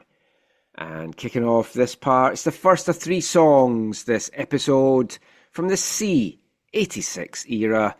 And regular listeners will know that we've been paying tribute to 40 years of the iconic and groundbreaking C86 cassette, published by NME in May 1986. We're playing other songs now from bands from that era. Kicking off this part, it's a band from York in England. They're called St. Christopher, and that was their song Go Ahead, Cry. No, it's not for Messi. No, it's not for BC Lions fans, although we're going to talk about them in this part. It's just a good song, and it features on the C86 expanded 3 CD disc that came out in 2014. The song was their 3rd single, released in 1986. They were a 4-piece jangle pop band on the influential indie record label Sarah Records, and they're still together today. They've released 6 studio albums and 15 singles, the first in 1984, the last so far in 2009, then a couple of top 20 UK indie hits in 1989, nothing more than that. And that was a good one to kick off our 3 songs tonight. And we're going to get back talking football now, turning our attention to the club game, the Whitecaps. And I wanted to expand a little bit on what we talked about in last week's show. The Whitecaps making an offer to run BC Place. So we touched on that at the start, Zach. I dropped it in casually last week, but we didn't really unpack too much about it. So Patrick Johnson confirmed the news in an article in the Province on Tuesday after hearing the show and putting some feelers out. So what do we know about it so far? Not a lot, to be honest. The plan, as mentioned last week, is that the Whitecaps will take on the operations of BC Place. They will control the dates, and there'll be a revenue share, with PAVCO getting, I believe, 20% of the revenues back, and then the Whitecaps, as operators of it, keeping the remaining revenue, which I think is a good deal for them, Zach. It should really boost the money that they've got coming in. My question for you, which you may not be able to answer, 2 questions. Number one is, if PAVCO could only raise the amount of funds that the Whitecaps were receiving from their deal for running the stadium for them for Whitecaps events, how do the Whitecaps go about making more money from those same situations when then they will be presumably be in charge of whatever, if it's the vendors or who's in there and the staffing and all those different things. Now I totally get what you're saying in terms of being in control of the dates, and that helps and that moves other things forward and all that kind of stuff. I think that's a huge step forward. And then if this were to happen, how big would the Whitecaps staff have to become to do all this stuff? Yeah. And would they take on people who are already there, or was it like if you're one of these PAVCO people, is it like you might not, if you're a PAVCO BC Place person, you have to reapply for your job? And I know that there's layers at BC Place. There's like people who do office stuff, admin stuff, and then there's like contracted people who do matches that we know, and all that kind of stuff. Like, I know maybe this is too much in the weeds and a conversation for later, but no, they're very good questions. They're very valid questions, because there are a lot of questions that remain. And in terms of your first one, the reason the Whitecaps want to operate it is they can make more, they feel, on their own game day operations. Right. But then they can book concerts. They can book other stuff. And with the switch now to the new schedule, it's freeing up the summer that they could have a summer of concerts at BC Place. There's been a number of bands over the years that's been turned away. They've wanted to play at BC Place, but they couldn't because there was other things booked in. Now, the summer opens up outside, really, of the Lions games. And we'll come to the Lions in a little bit. So how much of this, Michael, then is essentially Whitecaps ownership or Whitecaps executives or whatever? Does this come off to the general public a little bit of the Whitecaps being like, partly due to our new scheduling situation, we can run this place much better than you ever could. Yeah, basically, yeah. Is that coming across arrogantly, or is that coming across of, hey, because they're not a crown corporation, they're for profit, they should be able to create these waters better? I've seen people saying, how can you expect to run it better when you're already losing money in your own business? Now, the reason they're losing money is for all the things we've discussed ad nauseum, but for anyone listening to this that isn't totally au fait, in short, it's not that they're operating badly. I've seen a lot of Lions fans saying, you can't get sponsors. They've got sponsors. They have a lot of sponsors, but they can't make money because they're hand-tied and hand-strung by the deal at BC Place. So the belief is, and you've got to remember, when Garber was up here in November, this was one of his pitches. He said, let the Whitecaps, let us run the building. And they've wanted this. And I've pushed Axel on it, others have pushed Axel on it, and he's kind of fudged the answer because I don't think they wanted to maybe show their cards too much ahead of time. The flip side of that is over the years, you don't have to go too far into social media or articles to find the number of people that think Pavco do not run BC Place well. Part of the reason that they don't make a lot of money is they are very heavy in staffing and highly paid staff as well. Because you can actually go in and see what all the employees make. You've said this to me before. And again, is that more to do with the fact that it is a government organization? Yeah. There's upper management, there's middle management, there's all these tiers of stuff and folk with government and federal money. Because I've done some work for the local government organizations, and the pay, I feel, is way more than it should be for the job. Now, obviously, I'm not going to say, oh, you're paying me too much, but I do feel that those jobs pay more than the average person would get doing that job not for a government organization or company. So as to whether people could lose jobs, I don't want to speculate too much. My gut feeling is yes, there will be. The current Whitecap staff can't run current operations and BC Place, so they would need more staff. And you can't expect the existing staff to have more work put on them. But likewise, you also want staff that's got knowledge to properly run it. Yeah. And I'm not sure how many in the Whitecaps organisation would have that. So I think they would keep a big bulk of the Pavco staff, and it's whether they go to work for them on a short-term basis, maybe seconded for the term of the agreement. I've heard 5 and 10 years, but I don't know if the 10 years is 5 with a possible renewal of 5. Because this is to be seen as kind of like a bridging deal. Yeah. So it buys the Whitecaps time so they don't have to rush into the wrong stadium option. Right. Because right now the only stadium option is Hastings Racecourse, which might not be the best option. I've heard there's a couple of other sites in play, including Waterfront Stadium. Really? Yeah. I heard someone say something about that, and I was like, no, that's old. You're hearing old thing. Okay, maybe not the exact same spot. You could be talking about a land swap deal here. So one thing about this is I've had conversations with people. How much does if we can call it a success, of the FIFA Fan Fest at the Peony Grounds play into all this, right? Because you always have people, and it feels like they're mostly like city dwellers, like in and around downtown, who are like, you can't get to the Peony, or it's terrible, it's horrible, no one will go there. But then you have the Fan Fest, and I don't have the numbers in front of me. I've seen some of the stuff they've shared on social media. I don't want to misquote or get it, out of whack with, how many dates that includes and whatever. But it seems like the Fan Fest has gone really well. It has. Today they broke all records.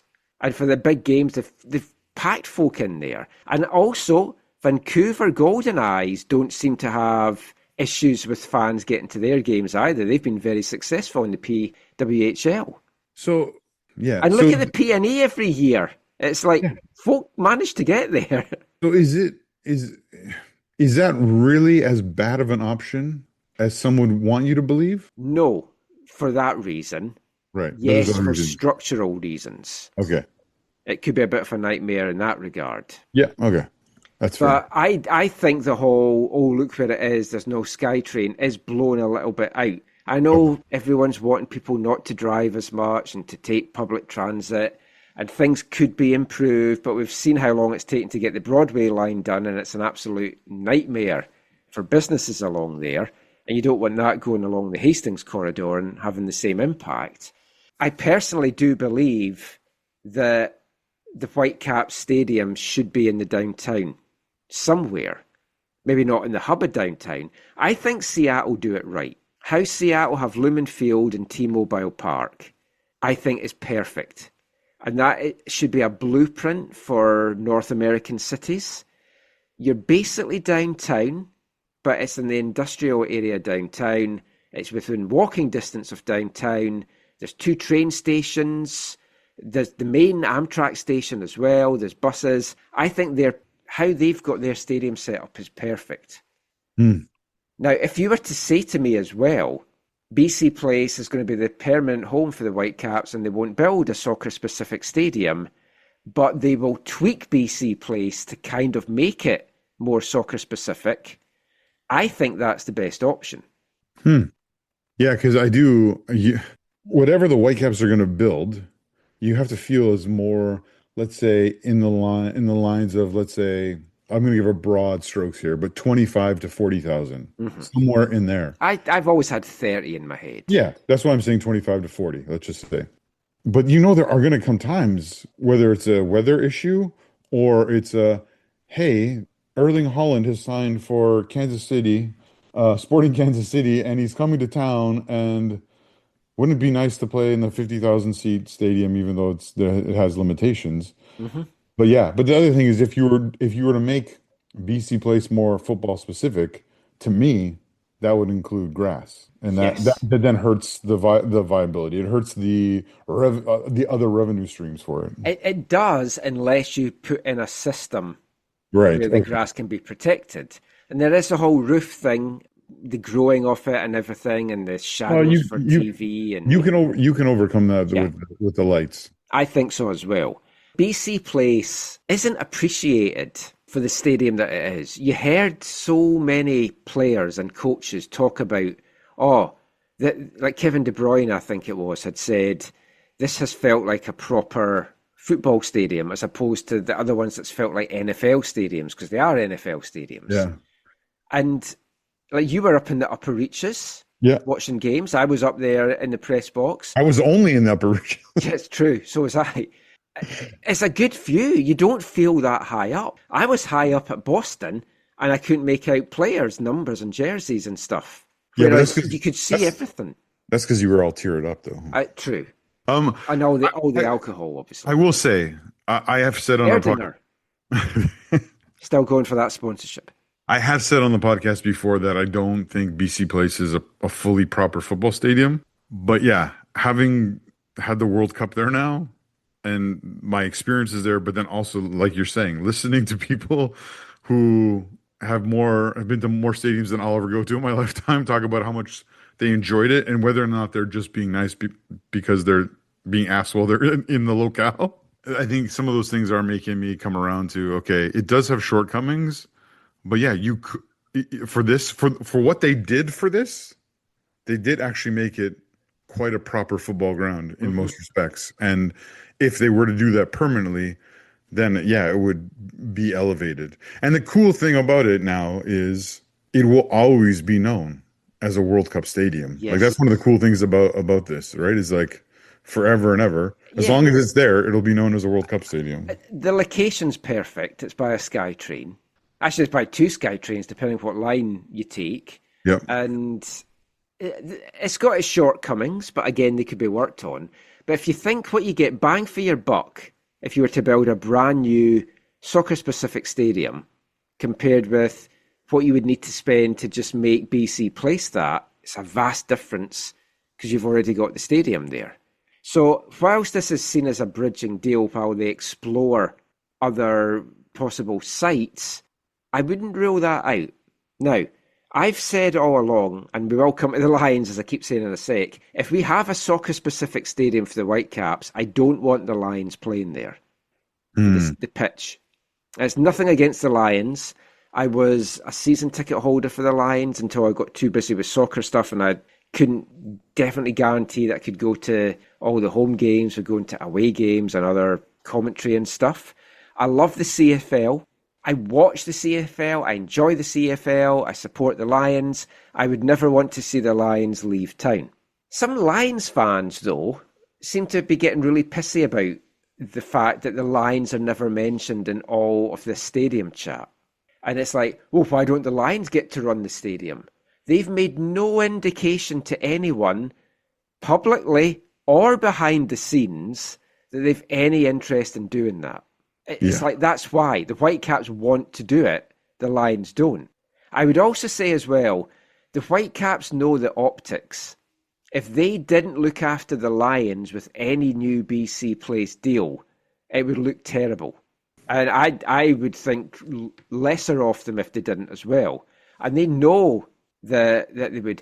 Lions fans have nothing to worry about from the Whitecaps. The only thing they should worry about is a really harsh Canadian winter, because they're getting on a bit. I mean, similar to you, I have no ill will towards the CFL. I used to go, not regularly, but to a bunch of games. I've been to games in multiple cities. BC Places won, I think, on most days. Well, before I say this, I also appreciate these last couple of years with my limited engagement with what the Lions do. These last couple of years with, I don't know if it's like new ownership or new management or whatever, the way that they've reached into the community, the way that they've tried to do things to draw people in, the concerts, the kind of cool people they brought to their opening day concerts and that kind of stuff, I think has been really great and good on them. I don't know that the Lions need a 50,000 seat stadium. For playoffs or Grey Cup, yes. But for the vast majority, no. But then the Whitecaps don't either. But they are trending in a good direction. But once Thomas Müller goes, if the team's not doing well on the pitch, they don't necessarily need that either. True, but is it basically they end up there right because it's the only option, right? Without building your own thing. For years and years and years, there's been talk about a stadium near their training facility in Surrey, or what used to, I don't even know if it still is their training facility in Surrey, but I know at one point it was by Tom Binney Park. Is that still of a, and Surrey's? I don't know. The Surrey Stadium stuff gets floated around constantly, and every election year, right? The newest thing's the arena that they're doing. Oh, okay. They're doing an ice hockey arena? Yeah. Oh, is that to steal the Giants from the LEC? Yes, it is. Oh, okay. They've committed to be a tenant there. Oh, really? Yes. Oh, that's too bad for the LEC. They're set to move there for the 2030-31 season. At this new arena? Yeah, the new Surrey Arena. Where's the arena? Like near Surrey Central? King George Boulevard in Surrey City Centre. Yeah, okay. Pretty close to City Hall. Yeah. Again, I think the Lions, I like that they're downtown. I do know from when I was a season ticket holder, from this small section and sample size, most folk in my section seem to come in from the Valley. And I know I've seen people say that's where their demographic is. So I don't know. The Whitecaps do know that the bulk of their demographic live within the proximity of downtown. So that's something that they kind of have to keep in mind as well.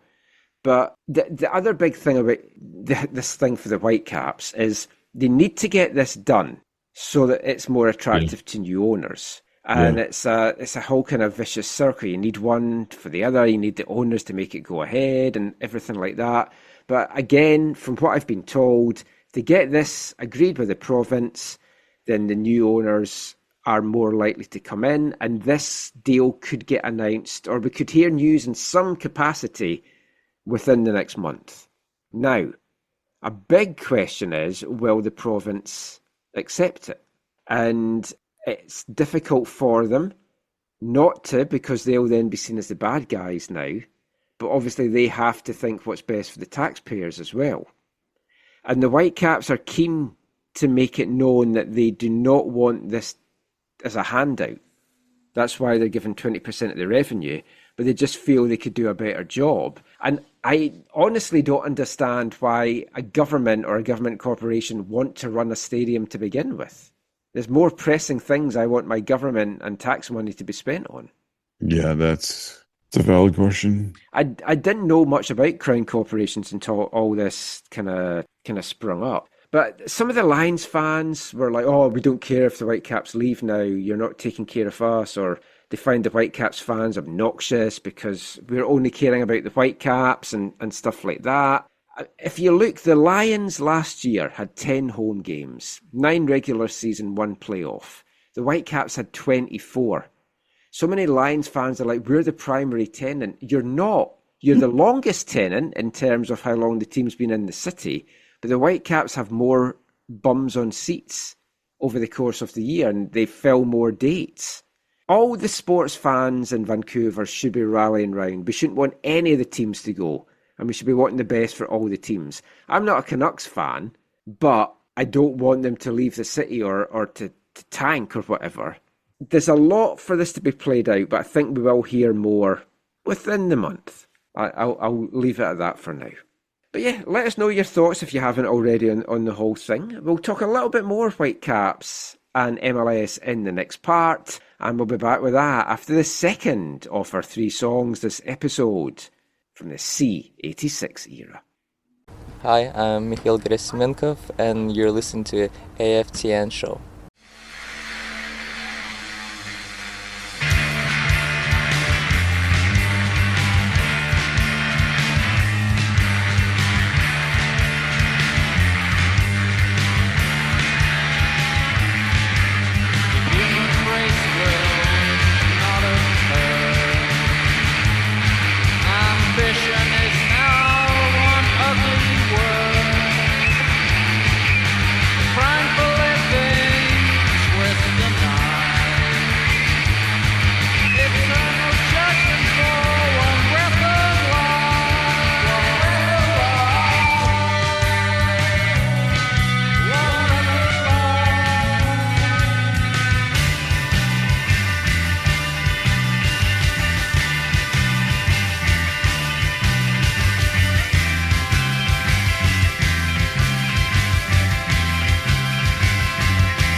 Welcome back to the AFTN Soccer Show on CITR Radio 101.9 FM. And kicking off this part, it's the second of our C86 songs for the episode. A band from London called the Turncoats. That was their song One Breath. They were a relatively unknown band. They released a 12-inch EP in 1986 called Motorball Meltbeat. That was the opening track that you heard there from it, One Breath, and it also features on disc 2 of the C86 Compact Edition, the 3-CD release that came out on Cherry Red Records in 2014. So we'll get back talking football now, back talking some Whitecaps and some MLS. And the Whitecaps were meant to be back in MLS action this past Thursday, heading off to Chicago, taking in Robert Lewandowski's first game in MLS. It was the whole Lewandowski-Thomas Müller matchup. It was deprived from everyone, Zach. Thomas was looking forward to it. He did his little video on the plane saying that he was, what was it, Robert Lewin, no goals against us, Dowski. Yeah, he's usually known as Robert Lewandowski, so he said, yes. I think he said Robert Lewandowski. Because when we were speaking at training, Sarita was asking about, you're the player that's given him the most assists in his career, etc., etc. So then after we finished recording, I said, hey, you better not be giving him any more assists tomorrow. And it's like, yeah, I know, right? So, yeah, we were deprived that matchup. I mean, it was a dream marketing match for MLS returning, and more on MLS returning in a bit. And it would have been a great marquee matchup. But then the air quality hit, and Har had made the trip to Chicago, and she was keeping me updated during the day and sending me pictures. It looked and sounded horrendous. It was the right decision. You can't put players, you can't put fans' health at risk at all. And it's absolutely gutting for Chicago. Yeah. But it was the right decision. Yeah, I feel bad for Har, for Christian Og, Uli Becker, a whole bunch of people who travel for this game. Yeah, I know Uli had... I thought, I was like, oh, maybe she's still going to be at the airport and hasn't boarded, but she was on the plane and read it when she landed, unfortunately. Yeah, it was, like you said, it was a great matchup for MLS, the way things worked out. You had obviously the Thomas and Robert thing. You had the Berhalter family reunion. Oh, I know. Even though Berhalter wasn't going to play in it, but it's Right. still. But Andres Cubas was going to be back. So we'd have had one of the midfield pivot. Seba is back for the 2 games coming up now this week before heading off to the All-Star game. And the game's now been rearranged to one of the few available dates that the Whitecaps currently have. October And it's 6th? at the end of the transfer window, October 6th. Not transfer window, international window on October 6th. What that is most likely to mean again, though, is we won't get the Berhalter derby because Seba's probably going to be away with the US. And will Lewandowski play in that? I haven't seen anything official that his time playing for Poland is over, but a couple of people have told me that the general consensus is his days for Poland are over now. I don't know that I've seen him officially retire either from He Poland. hasn't, but because he didn't feature in the last matches, they think that they're going to be moving on now. That's interesting. I mean, from Chicago's point of view, they need that matchup. It's a marquee matchup. Chicago third in the East as well just now. It was going to be an actual good game of football on the pitch. It was, yes. So now we've got more rested players, which I think is kind of good. 2 big matches coming up, Cincinnati and Minnesota. Now, the thing with this, Cincinnati play Columbus the following weekend and we play Minnesota. So they've got a derby and we've got a Western Conference matchup. So I don't know that we actually see the best starting 11s for both teams for Whitecaps Cincinnati. Yeah, that's an interesting element to it all. And yeah. Also, with Thomas doing the TV stuff, does he start this one or do they save him for Minnesota? But obviously there's a big German population in Cincinnati and they nearly got him. Yeah, no, you could definitely, I think it wouldn't be shocking to see Jesper do what he did for the opening match of the Voyageurs Cup where Gauld starts at the 10 and then Thomas swaps in for him. Or they both end up playing later in the game, depending on how it's going. I think we'll see Berhalter and Cubas as the midfield too. But again, they might want to maybe just ease Seba in gently and have him come off the bench, get Larraz to start, then Seba starts on Saturday. And I think the midfield is pretty set, the defence is pretty set. It's really just Müller, Gauld, who maybe gets the wing positions. I haven't thought Bruno Caicedo's looked great in the 2 games against Cavalry. He's been a little bit slow coming back. Yeah, but also it feels like, I feel like the expectations I had for him going into those games was like elevated because they were playing a CPL side and not an MLS side. Yes. And I felt like your analysis that he maybe underperformed is valid. But yeah, we'll see once, hopefully it's just him and the whole side getting kind of back up to speed.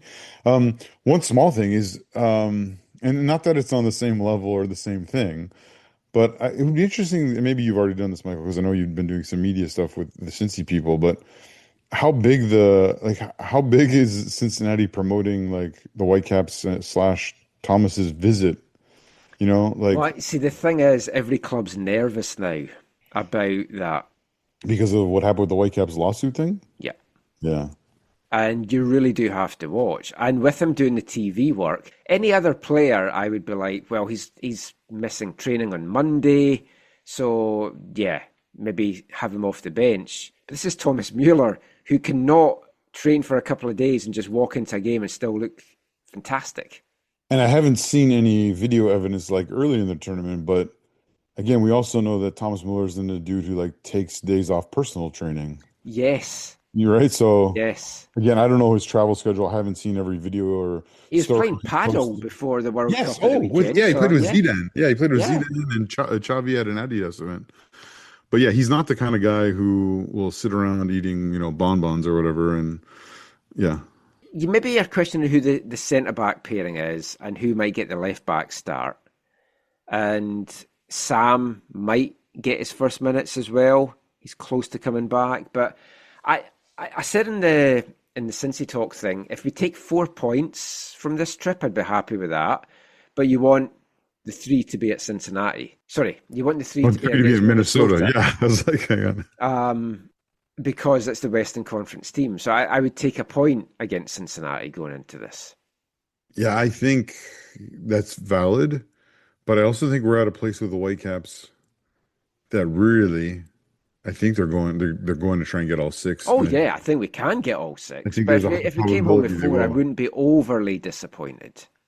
Right. But yeah. But it's going to be an interesting battle now in the second half of the season. I want to just play a little bit of audio from Jesper Sorensen and Ryan Gauld. I asked them at training last week what they're expecting in the MLS West for the second half of the season.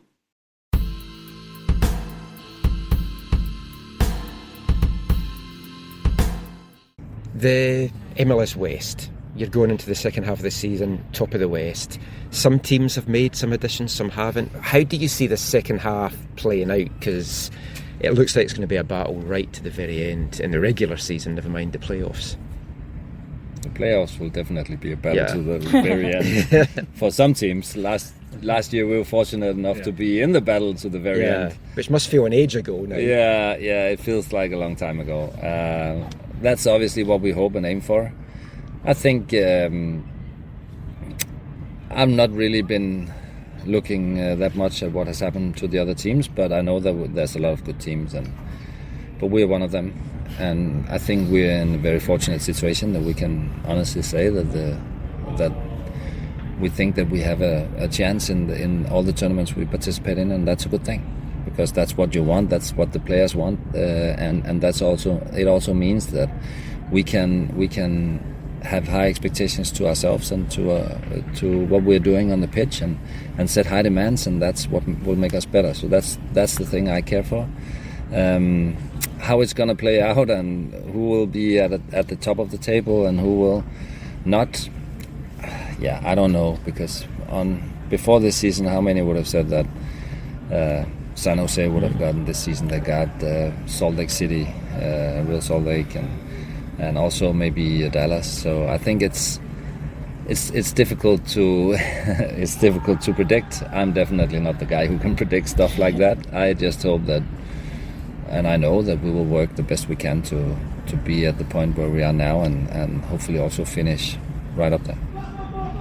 What have you made of MLS so far this season? You've had a view you wouldn't have wanted to have, but going in now to the second half of it, how do you see the West kind of factoring in and playing out?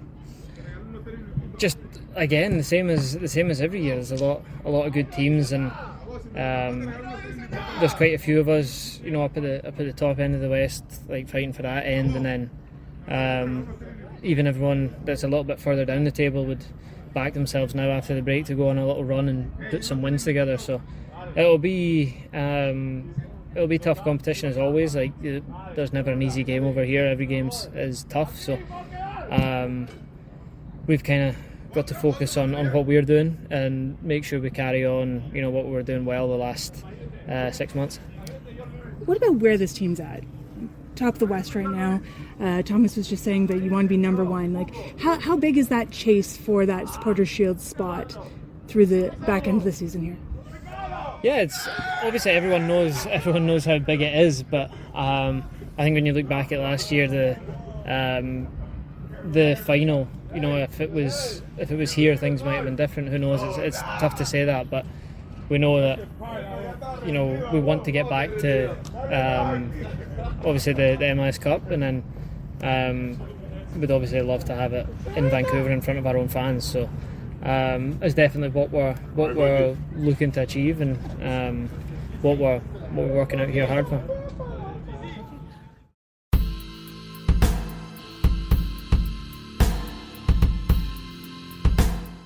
So Jesper and Gauldy there just talking about the battle that it's going to be in the West. And we saw some teams back in the last couple of days. Zach, LAFC hitting their stride, looking good in the LA Derby. Yeah, Son getting his first goal of the year, right? Yes. Some influence. You saw the relief. Yeah, totally. And the fact that it was the Derby, I think, added to that. You saw influential play from Jacob Schaffelberg down the right side. Yeah, he looked really sharp. I didn't check. Did he actually get an assist for that first goal? Because I know it kind of goes to Delgado. I think goes off the defender, comes back to Delgado. I wonder if they actually gave him the assist. But I don't know. He should. Whether or not he got the actual assist, he is the guy who set up that play. And then you see Chouanière actually win the ball for LAFC on the Sun goal. So great to see those Canadians battling. Obviously, it's going to be a big match because it's a return to BC place anyways. But that August 1st encounter with LAFC, everyone has it marked on the calendar. Yeah, over 30,000 tickets already sold. Yeah, it's going to be a good one. Kind of sucks for the Whitecaps that they're not back at BC Place until August 1st to really capitalise on the World Cup buzz. So MLS launched their marketing campaign this past week, Zach, and there's been a lot of criticism on the league from fans that feel that they haven't really capitalised on the World Cup being here with marketing and advertising during the tournament. But I don't know that they should have done it during the tournament per se, because it might have got a bit lost. Yeah, I think that's fair. But then coming out of the tournament, I think it is important to take the right approach. Yeah, that's what I was now going to come to. So they've tried to remedy it with their coordinated campaign. Thanks, world, we'll take it from here. Which smacks of American arrogance so much. Yeah, we don't need you, world. We're America. We can do this better than you guys. And the first match that we saw was an all-Canadian affair. A 0-0 draw in which one of the teams, Toronto, didn't even manage a shot on goal. The Argentina of MLS. We both had that thought at the same time. It was a horrible match. Did you even watch it? I had it on. Oh, I had it on. Oh, it was. But I was like my attention was drifting away from it. Well, that's what it was, because I was texting you. You're like, oh yeah, it's on, but it's on. I can't really bear it myself to watch this. It was a horrible match. It was, and I was like, I wonder if the Whitecaps are going to have a tough time against Montreal in the Can Champ. I'm not so worried about that now. TFC just had nothing, and Sargent, who I'm not a big fan of, battled away with no support. Yeah. He was coming back so deep at times. And it's like, that's not what you've brought him in for. Richie was the captain, right? I can't even remember that. I think he was. Anyways. Maybe. Yeah, it was there was not a lot of highlight performances in that. No. At least the Cascadian Derby after it was a better advert for the league in one sense. But when you see a team getting blown out, it's not also a great advert for the league either. Yeah, it was like someone didn't tell Seattle that it was like a competitive fixture. Yeah, anyone that was tuning into that game for the first time would be like, "Wow, this Portland team are world beaters." Yeah, because they won the game off the field and they won it on the field as well. Yes, their banner at the start was so classy. It was so nice, and very true. No caps, no Cascadia. Yeah, very nice, very nice. Kudos to them. They did seem travelling in lesser numbers than usual, I felt, but it was a Thursday night. No, it's been like that for a while. The golden generation is come and gone for thousands of traveling back and forth, but there was still a good number. And I think what it also showed as well, like this is a Portland team that's not really made additions yet. They had their interim coach with Neville being sacked. So it's the same group that Neville had. He never had them playing like that. No, and nice to see again, talking about Canadians, Kamal Miller ends up getting what is the match winner. Yeah. I mean, it was a fairly even game to start with. And Seattle had an early goal ruled out and they were creating. But then once Portland got in their rhythm, it genuinely is a shame that wasn't the first game back. Or the Whitecaps Chicago game hadn't got all the eyes on it, because it wasn't great for the league. And I'm a big supporter of MLS. I don't like folk with a Euro snobbery looking down on it. And the amount of people that were saying, oh, I've enjoyed the World Cup. I can't wait for the English Premier League to start. I want to watch more football. It's like, you've got football on your doorstep with world-class players. And then I saw someone as well, I think it was an English kind of person, saying, MLS is terrible. I mean, what MLS players were even at the World Cup? Hello? The main one that everyone's been talking about. Although, one thing I won't miss is the constant emails from MLS. Messi guides Argentina to the quarterfinals. Messi guides Argentina to the semifinals. Messi gets set to take on Spain in the final.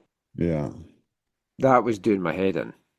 I don't know what MLS can do, though, to hit this casual fan base. That's the thing. And it's not just MLS, CPL as well. Because some of the crowds have been up and down in the last little bit in the CPL. There's folk that just don't want to watch local club football. Yeah, I mean, we've talked over the years how national team game is different. And obviously it can help grow the game at the club level and vice versa. But yeah, I think when you talk about what's helpful, I think a campaign that can come across as being arrogant like this one could have been one more hospitable, instructional even, of, hey, you've enjoyed watching this, or you've enjoyed cheering on your country of heritage or the United States or whatever. Now come and support your local side. We need you. We want you. Mm-hmm. Not like, hey, it's been a great tournament. Now we got it. We're amazing at this or whatever, right? Well, I don't think I've ever really talked about this on the show, like my educational background. So I went to college. Some folk find that surprising. But I went to college and I did communications. And it was specialising in advertising, marketing and PR. And it's like, I'm reading that going, well, that's all wrong from what I was taught in marketing all those years ago. You don't want to alienate folk with your marketing campaign. Yeah. And that's what they've done. And even the MLS fans, the folk that go to the games, have ridiculed it. Yeah, which is, again, not helpful for them. Yeah. This, like what you said, is the way to have done it. It's like, you've enjoyed this feast of football and world-class talent. Did you know some of them play in this league in your home country? You supported a country or our country, now support your local club. Or we invite you.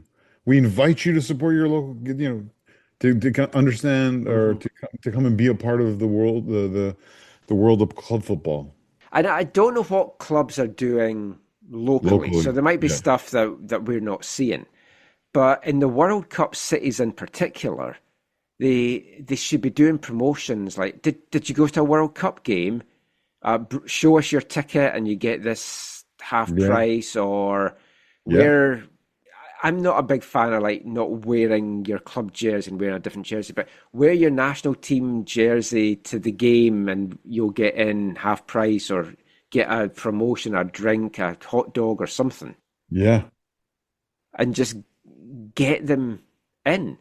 Part of the issue, of course, is it's the games aren't all on TV. Fox is showing a lot more games on their main channel. Going back to the last part, some of the Lions fans, this was making me so angry. And I was starting to get into discussions with some of them before realising, oh, you're actually clueless and you don't actually understand what you're talking about. I find, Michael, that often conversations on social media can end up that way. Yeah, but it started off that I thought, because they were giving me lines, facts, and comparing stuff, I thought, oh, you know what you're talking about. Because one of them was spewing out numbers of, look at the ratings on TSN. The Lions are getting all these, and the Whitecaps are getting this. It's like, yeah, the Whitecaps games that aren't really on TSN. They're on Apple. Do you have the Apple numbers? No. It's slightly better visually because it's on main Apple now and it's not a standalone pay thing. But that does hit MLS for any marketing because all these games have been on Fox, the World Cup games. So folks have been watching them free. It's an interesting time for the sport here. And we've obviously spoken a lot about it on the show. We won't drag over it. I hope we get a knock-on effect. We need to have more people watching games like the LA and the Cascadia Derby than the Canadian 401 Derby. I hate those kind of stupid names. Yeah, let's just hope the Whitecaps do a good job marketing. They've done a good job for this game for LAFC. Just keep building on that as well. And with growing numbers, with the excitement of the fan base and the World Cup here and the Fan Fest and Granville. Oh, one last thing about this. People were complaining. They went, I went to Granville on Thursday afternoon and the pedestrian zone was empty. It's a Thursday afternoon. There's not a World Cup game on. And it's like, well, why did they have to keep it? And why don't they just build it for the weekend? The cost of building and dismantling the pedestrian zone every single weekend is huge. Yep. People are idiots. And I've seen so much stuff this weekend that's just annoyed me so much that it just makes me want to go to a remote Scottish island and just be away from everyone. It really has. Just about so many different things. Anyway, I've been less ranty than I thought I would be. We've got one more part to come. We're going to talk to some Whitecaps players in the next part. Thomas Müller and Andres Cubas about their World Cup experiences. We'll be back with that after our third and final C86 song for this episode. Hi, I'm Andres Cubas, and you are listening to the AFTN Soccer Show.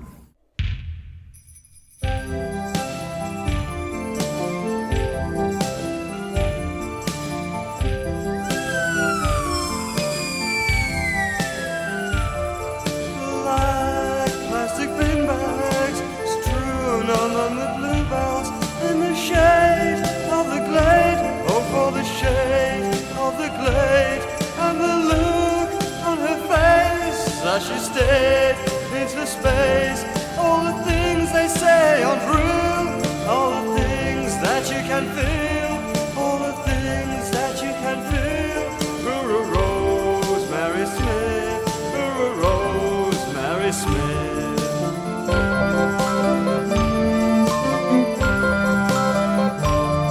To scavenge in the bins, discarded useless things. It's a sin to tell a lie, or to wish, or to want a better world. Poorly dressed in crumpled clothes, she just pushed a pram all day. She just pushed a pram, they say. Touch a baby's head in silver, outside the metro station. Outside North Shields metro station stands Rosemary Smith.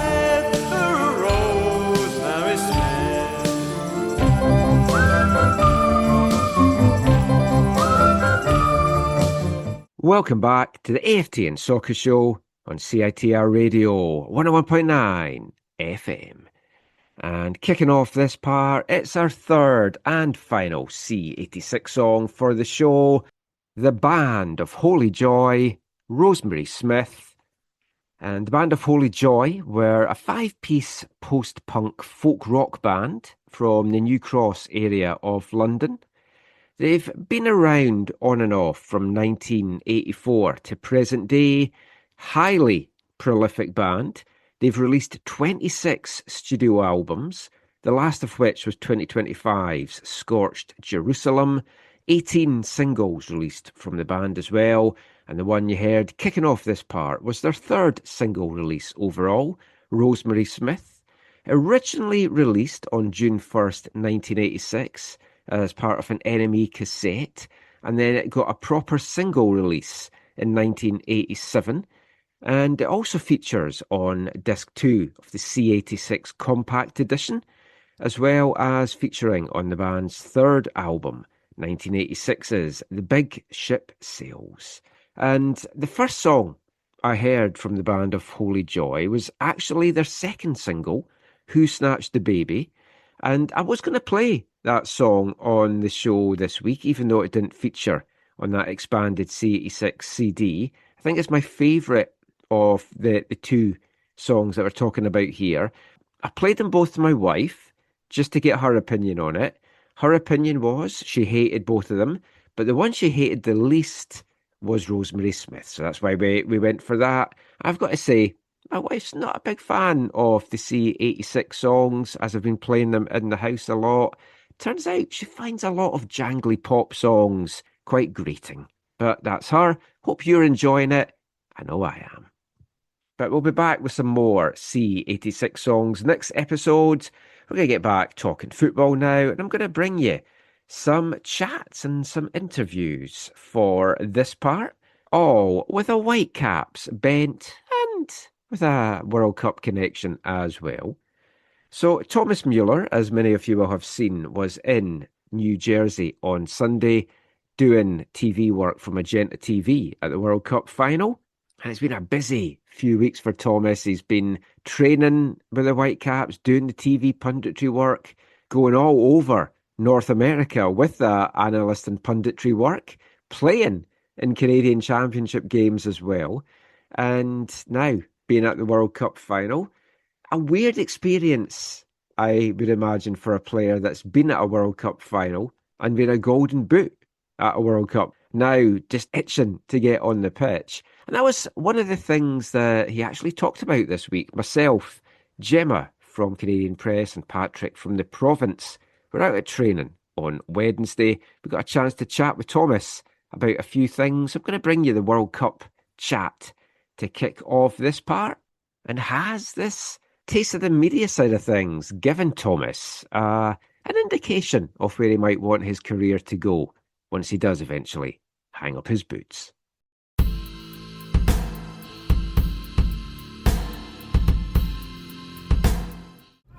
Before we wrap up talking about World Cup, I wanted to ask you, because you're in the unique position where you went to all three countries and you've been to World Cups before, how does Canada compare as a host nation? I heard Vancouver was ranked number one host city, so let's go from there. Huh? Well done. And I can understand. I wasn't walking at Granville Street. I was just crossing it. Maybe a good idea. To cross it and not to walk it, but it looked amazing, and the atmosphere was very nice. And I was in Toronto too, so it's kind of the same. Not the same. So I would say you could feel it a little bit more here, maybe because the Canadian team played in Vancouver. But so far, maybe we all didn't expect it like that. But it's so far a great World Cup in my opinion. I found myself thinking of watching the video you posted. I think when you I post a lot of videos. But so at BC Place, when you came in, you were walking the concourse, and I was thinking, that's not a way you've gone in before. Like, just how was that experience being on the? Now I smelled the grass. Yeah, no. I smelled the grass the first time in BC Place. Is it already out? Yes. It's gone. They're very fast. But I was thinking, like, from that side, how did that go for you? How was it being? No, I meant it maybe also because it was red. Yes. It red all over the place, so that felt a little bit strange. But it wasn't. Did I say it's different? No, I'm just. Did it feel different? Like you, as a commentator, you had to stand there. I mean, it was just you could feel the excitement. Sure. But I can feel it most of our games too. Sure. So not in every game, to be honest, not in every game. Yeah. But in most of the games we have here at home, especially when it was full against LAFC. Yeah. We had and we have a great stadium. Yes. And if it's full and the people are enthusiastic, then it's really enjoyable to play at BC Place. And just as a commentator, that experience, was that what you thought it would be? To be close to the pitch at World Cup games is a little bit masochistic. Yeah. Yeah, sure. But it was okay. No, it was fun to be that close. But you always, maybe, I don't know, I have it also sometimes when I watch golf tournaments. Yes. Right after that, I want to play. Yes. Because you want to try if you can do the same shit they do. Yeah. And Jurgen was good? Yeah. No, it was very enjoyable, but playing is a different world. When players eventually hang up their boots, and obviously, hopefully for you, it's not for a few years yet, it's either coaching or media. Has this given you a taste now to go into the media side? As I say, it's a nice job and it's nice to be there, but it's not that enjoyable as really being responsible into the business, being in decisive positions on the field, off the field, as a coach, as maybe in a management position. So you cannot compare it, but it's still very nice to be close to the game. And for sure, it's also interesting to find the edge of giving information, giving some entertainment. It depends also a little bit on what the program of the broadcaster is looking for. So it's a way to express yourself and doing something new, but it's not life-changing.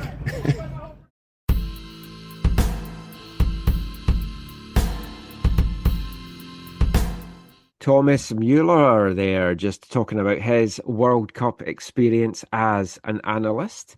And I would say from listening to his answer there, I read that he maybe fancies still being hands-on and involved in the game in some kind of coaching capacity. And how good would it be to be able to keep Thomas Müller here in the city as a coach? I think he's going to be flooded with options in that regard. So it's maybe not the most likely outcome, but hey, you never know. Him coming to play in Vancouver in the first place is probably not the most likely outcome, so you can never say never these days. But the Whitecaps did have 3 players, of course, at the World Cup this summer.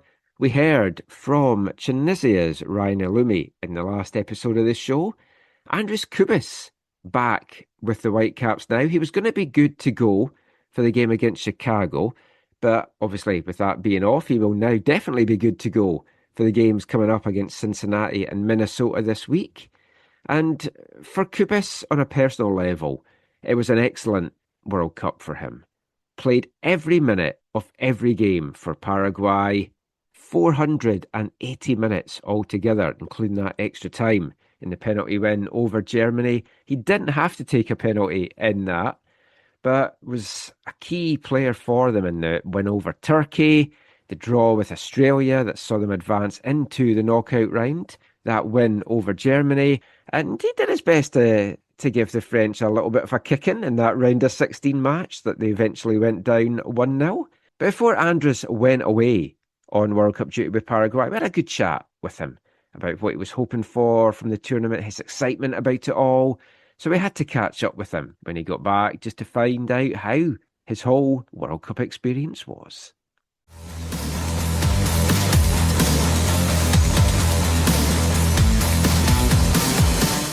So, Andres, we spoke before you went away for the World Cup. How was the whole experience for you?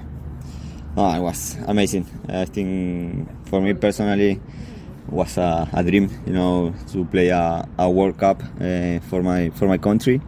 And yeah, I think we didn't start well. The first game was tough, and I think after that, as a group, we did really well to go the next game and win and continue to be better every game. So yeah, after that, how I say, was a dream to play a World Cup, and I think we did really well.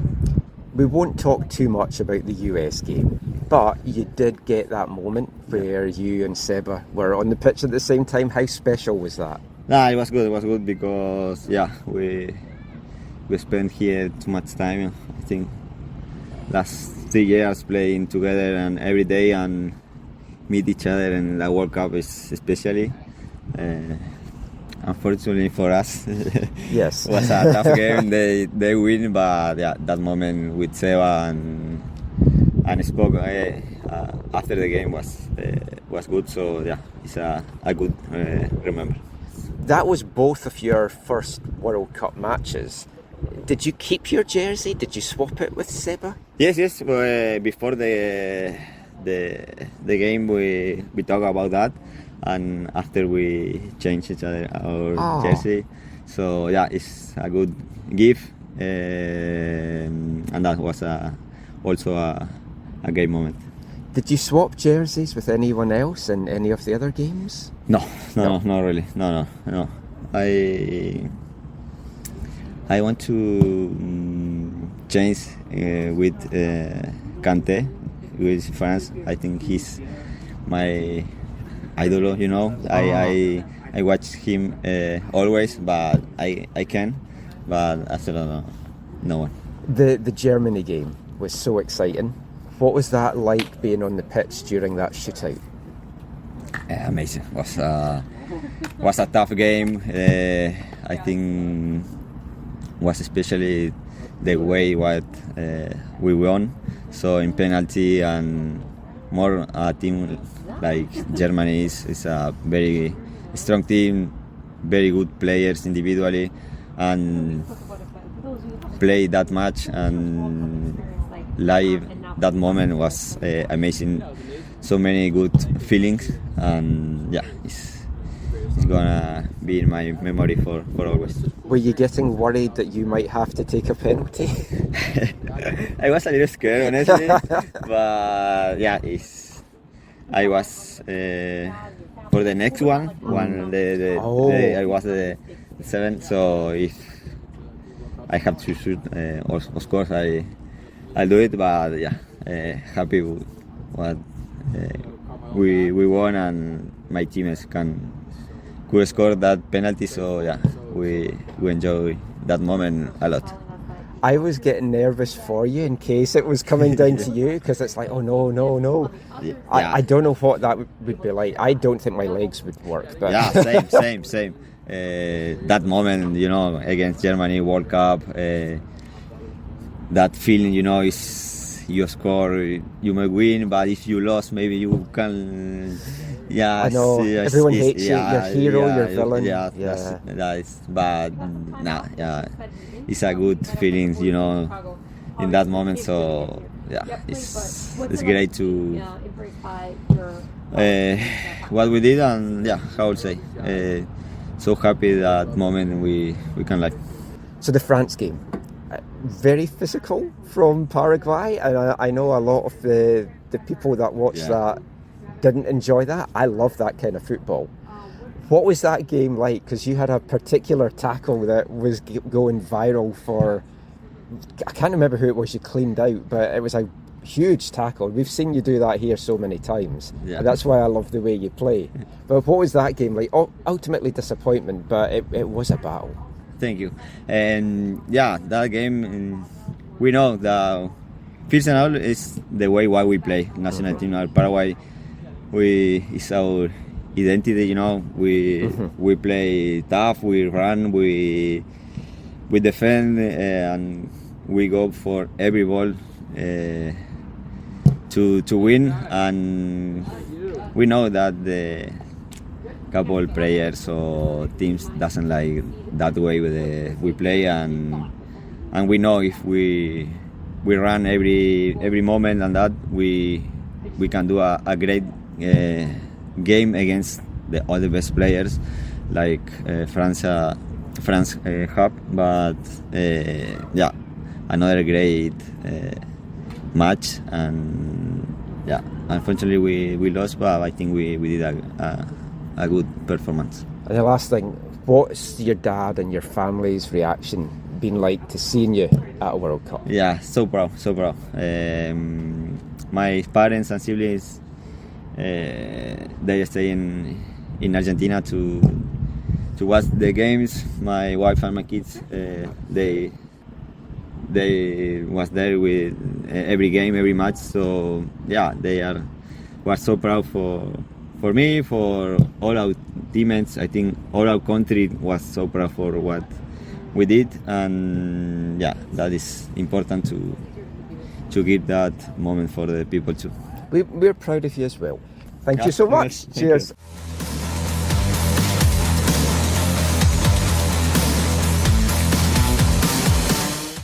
Andres Cubas there, and it was great to catch up with him back from the World Cup, and he was just so happy with the experience he had. Obviously, Paraguay would have loved to have gone further. It was always going to be tough against France, and yeah, very physical game, as we talked about there, but that is why we love Andres. It's that tough tackling style, and I know the way that Paraguay play. It's not for everyone, maybe not for football purists, but it can be effective, and it certainly did them well over the course of the tournament. And defensively, they've been so stingy in CONMEBOL qualifying and at many of these games at the World Cup as well. We'll not talk about the US one, but it was also nice hearing about that moment they had with Seba. And I'd hope to also bring you some audio with Sebastian Berhalter this episode. Ran out of time at training, but we'll hopefully catch up with Seba soon and get his side of that encounter as well. But both of them now back for the Whitecaps, back focused on bringing some silverware to the Whitecaps trophy cabinet. And we'll see how the two games go this coming week. We'll talk about that in the next show. That is pretty much it for this episode of the show. But we will finish, as we always do, with this episode's wavelength, the section of the show where we play a song all about football or with a football connection. And it's kind of the latter category that we're going for this episode. I think I'll shelve the World Cup songs. We've had them for the first half of the year, outside of March, of course, with Football Violence Awareness Month. But we've a lot more non-World Cup football songs to bring you, so that's what we'll focus on now for the rest of 2026. And I've changed what I was going to do for this episode after the news that came out on Monday morning. Kevin Keegan, the legendary English forward, sadly passed away, aged 75. He'd been struggling with cancer. About 7 weeks ago, I think it was, he announced that he had stage 4. And sadly, Keegan passed away on Monday, July 20th. Known to many in the UK as King Kev, known to many in Germany from his time with Hamburg as Mighty Mouse. He had a fantastic club and international career as a player. Also went into management where he had a variety of successes. Many will certainly remember him from his time with Newcastle in the early stages of the Premier League and that famous title chase that he had with Alex Ferguson and Man United, and his rant to camera where he said he would love it. He would love it if he beat Man United to the title. Sadly, they didn't. Also had a spell in charge of the English national team and 63 caps for England. Played at the 1982 World Cup with them as well. 21 goals. And it's probably his club career that he is most remembered for. He started off with Scunthorpe United. Liverpool is where he got his big breakthrough. 230 appearances, 68 goals. That earned him a slew of titles, including Liverpool's very first ever European Cup in 1977. Those performances earned him the move to Germany in the Bundesliga with Hamburg, where he became a hero over there as well. Came back and joined Southampton before going on to play for Newcastle United. And I think it's probably his times at Liverpool and Newcastle that most folk remember him for. He was one of those celebrity 70s players when I was a kid. He was kind of everywhere. He was in television adverts.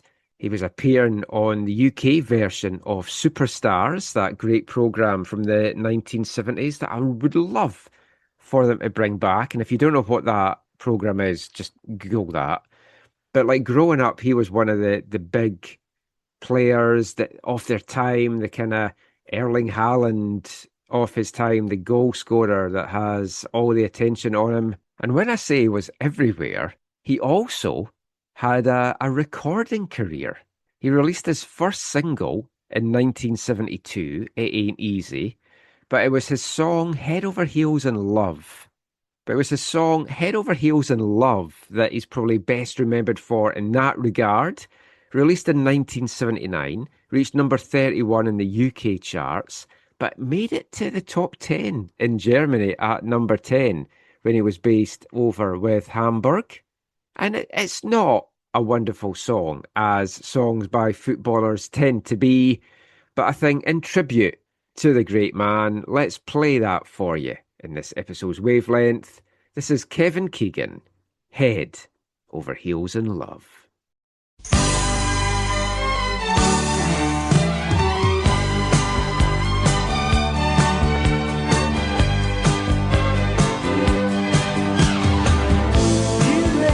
Stranger,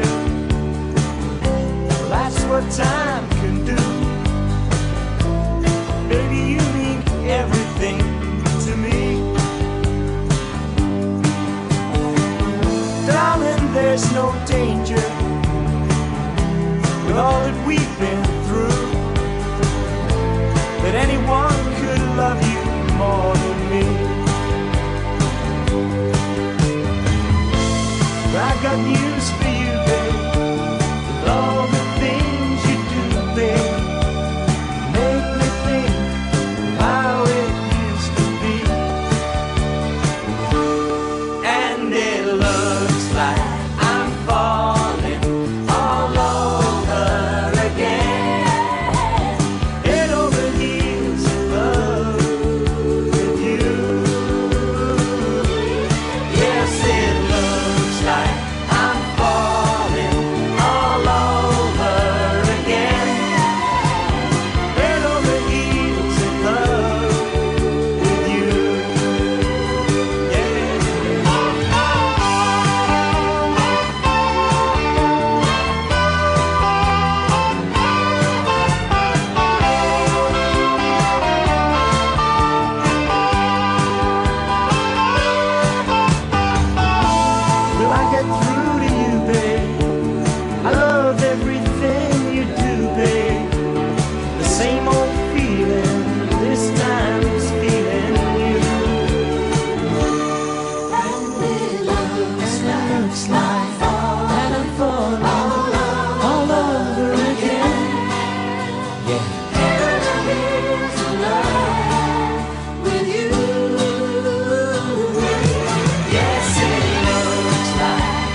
Head Over Heels in Love, R.I.P. to King Kev, Mighty Mouse. He'll be remembered for his goal-scoring exploits more than his musical career.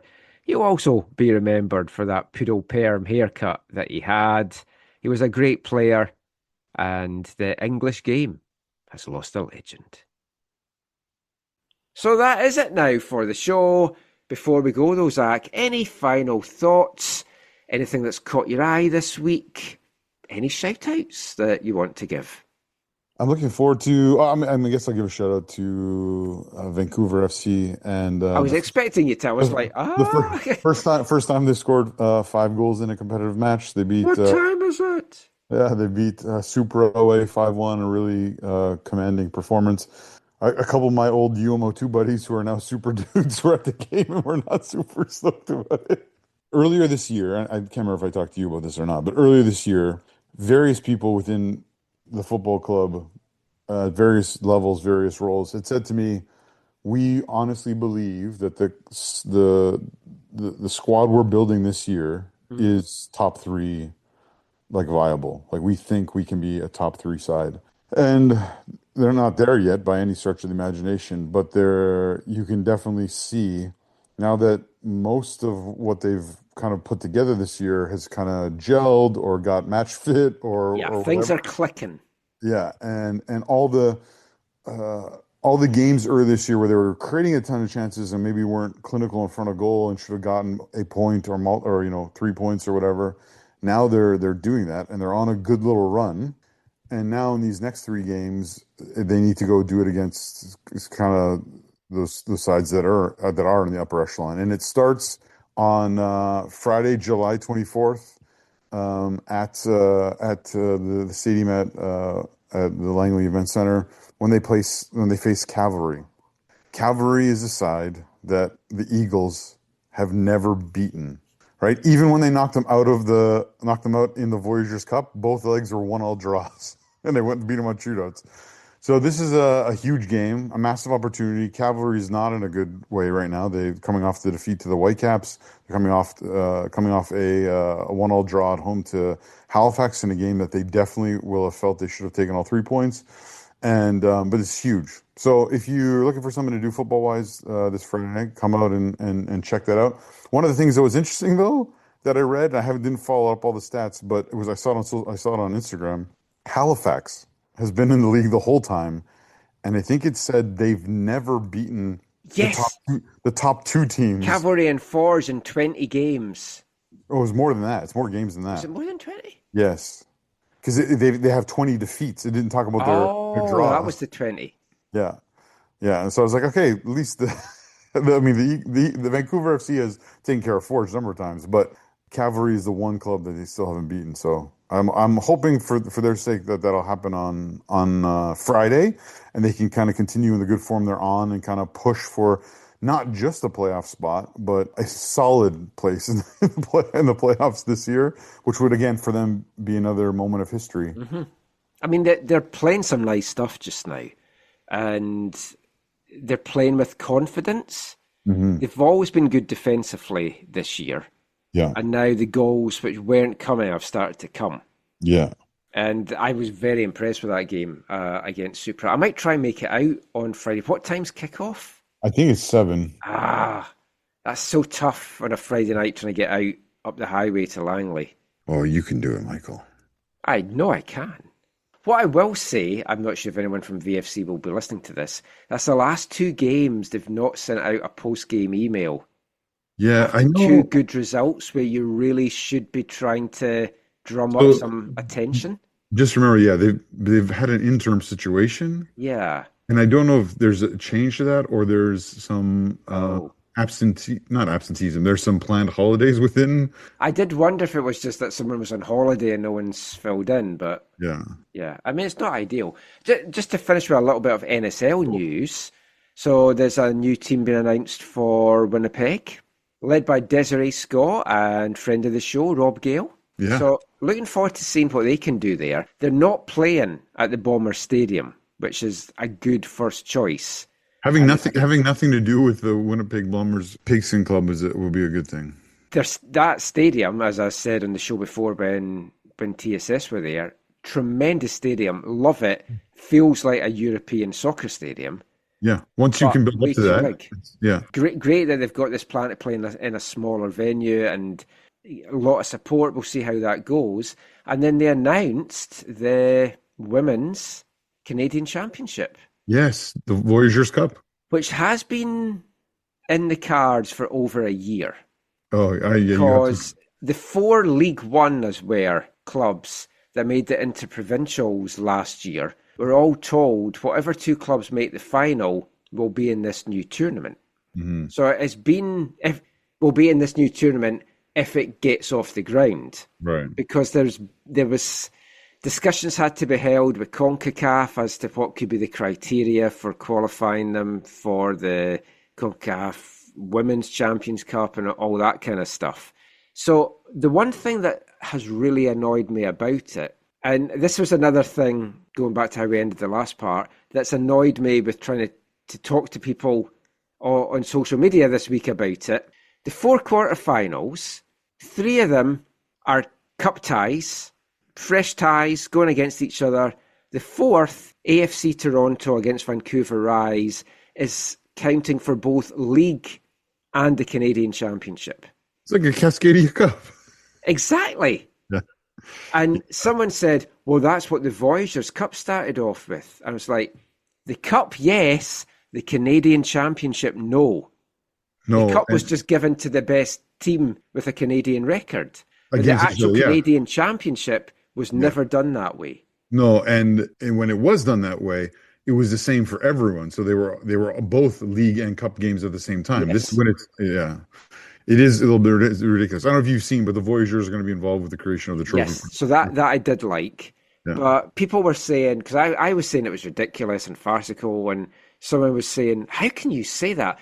How are they expected to find dates to play games? And it's like, well, the other 6 clubs managed it, and they've known for over a year this was potentially coming. And it's not like a huge amount of teams. No, and even worse, it's arguably the 2 biggest teams. Yeah, like how did they get drawn? Did they just get put together because they were going to do this double thing? I've no idea. Was there a draw? Was it public? Well, exactly that as well. But it's great that they have it. Yes. And look, growing pains. People are so defensive about the NSL and women's soccer and that you can't criticise it. You can. The only way things get better is you hold people to account to be better. Yeah. And it annoys me when folk are like, no, it's okay, it's okay. No, and there's a difference if you were saying these things, Michael, in the spirit of tearing the competition or the clubs or down, but you're doing the opposite. You're saying, hey, this is not the right way. It should be done better. It'll make you better by doing it this way. What happens if going into that League Cup doubleheader, one of the teams is decimated by injuries or a dodgy red card that wouldn't have counted in the Cup but will count in the league? Yeah, it's all those little things. The suspension thing will be a real issue. Yeah. Or sorry, potentially a real issue. Yeah. Hey, before we go, can I ask you one thing that maybe is a discussion for next time we get together? Sure. Can you help me understand what this abomination is? Oh, the new Whitecaps 3rd kit. So yes, I should have mentioned that in a Whitecaps. This is real? Yes, I believe it's real. Is it so I was told the Whitecaps were getting Vancouver 86ers inspired 3rd kit. Is that orange? That looks like orange, or is it yellow? It's red. It's red? It's red, white, and blue. But dude, there's little red trim on that collar, and then it goes into another color. I just see red, yellow, and blue. Okay, that's okay. Red, yellow. Okay, it looks orange to me, but okay, it's not. It's. I don't mind the collar. I don't mind other stuff about it. I hate the Vancouver thing on the front with all the flowers and the football. Yeah. So the Vancouver thing, if you look at the original 86ers badge, that's how Vancouver font was, and it's the dogwood tree flowers. Right. It would be great if you were going to Woodstock in the 60s. Yeah, I was going to say, it highlights to me how good the Arbutus Brown kit was. Yes, I missed that. Still haven't got hold of a copy. So it's not official, but I believe it is the genuine article. I think it's hideous. I don't think it's going to sell well for them. Oh, maybe I'm wrong. Unfortunately. If there's anyone with green fingers, they might be very keen to get hold of it. I'm also really colorblind. That's yellow, eh? It looks so orange in this picture to me. Okay. Of course you are colorblind. Yeah. If anyone has seen this, let us know your thoughts and we'll maybe talk about that in the next episode. When it comes to kits, I'm okay. I think it's not great, but kits are so subjective. So if you love it, no, they are. You're going to buy it. You're going to wear it proud, and don't care what I think. Remember, the Whitecaps need money. You have to buy it. Anyway, that is it for this episode. We'll be back with another one soon. Until next time, as always, thanks for listening. Take care, and mon the Caps.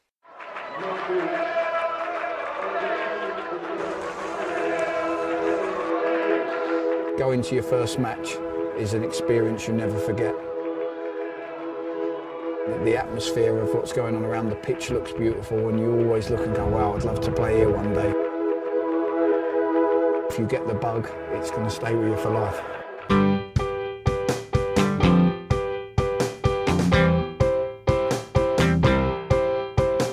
10 minutes left. Yeah, but there's still some time. It's not the final score.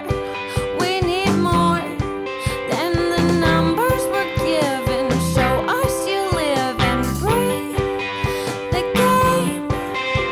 You're more than a name. That's what we came for. We can bring you more than the score. Every story. Let's take this thing off of the field into the real world, away from the numbers, away from the numbers.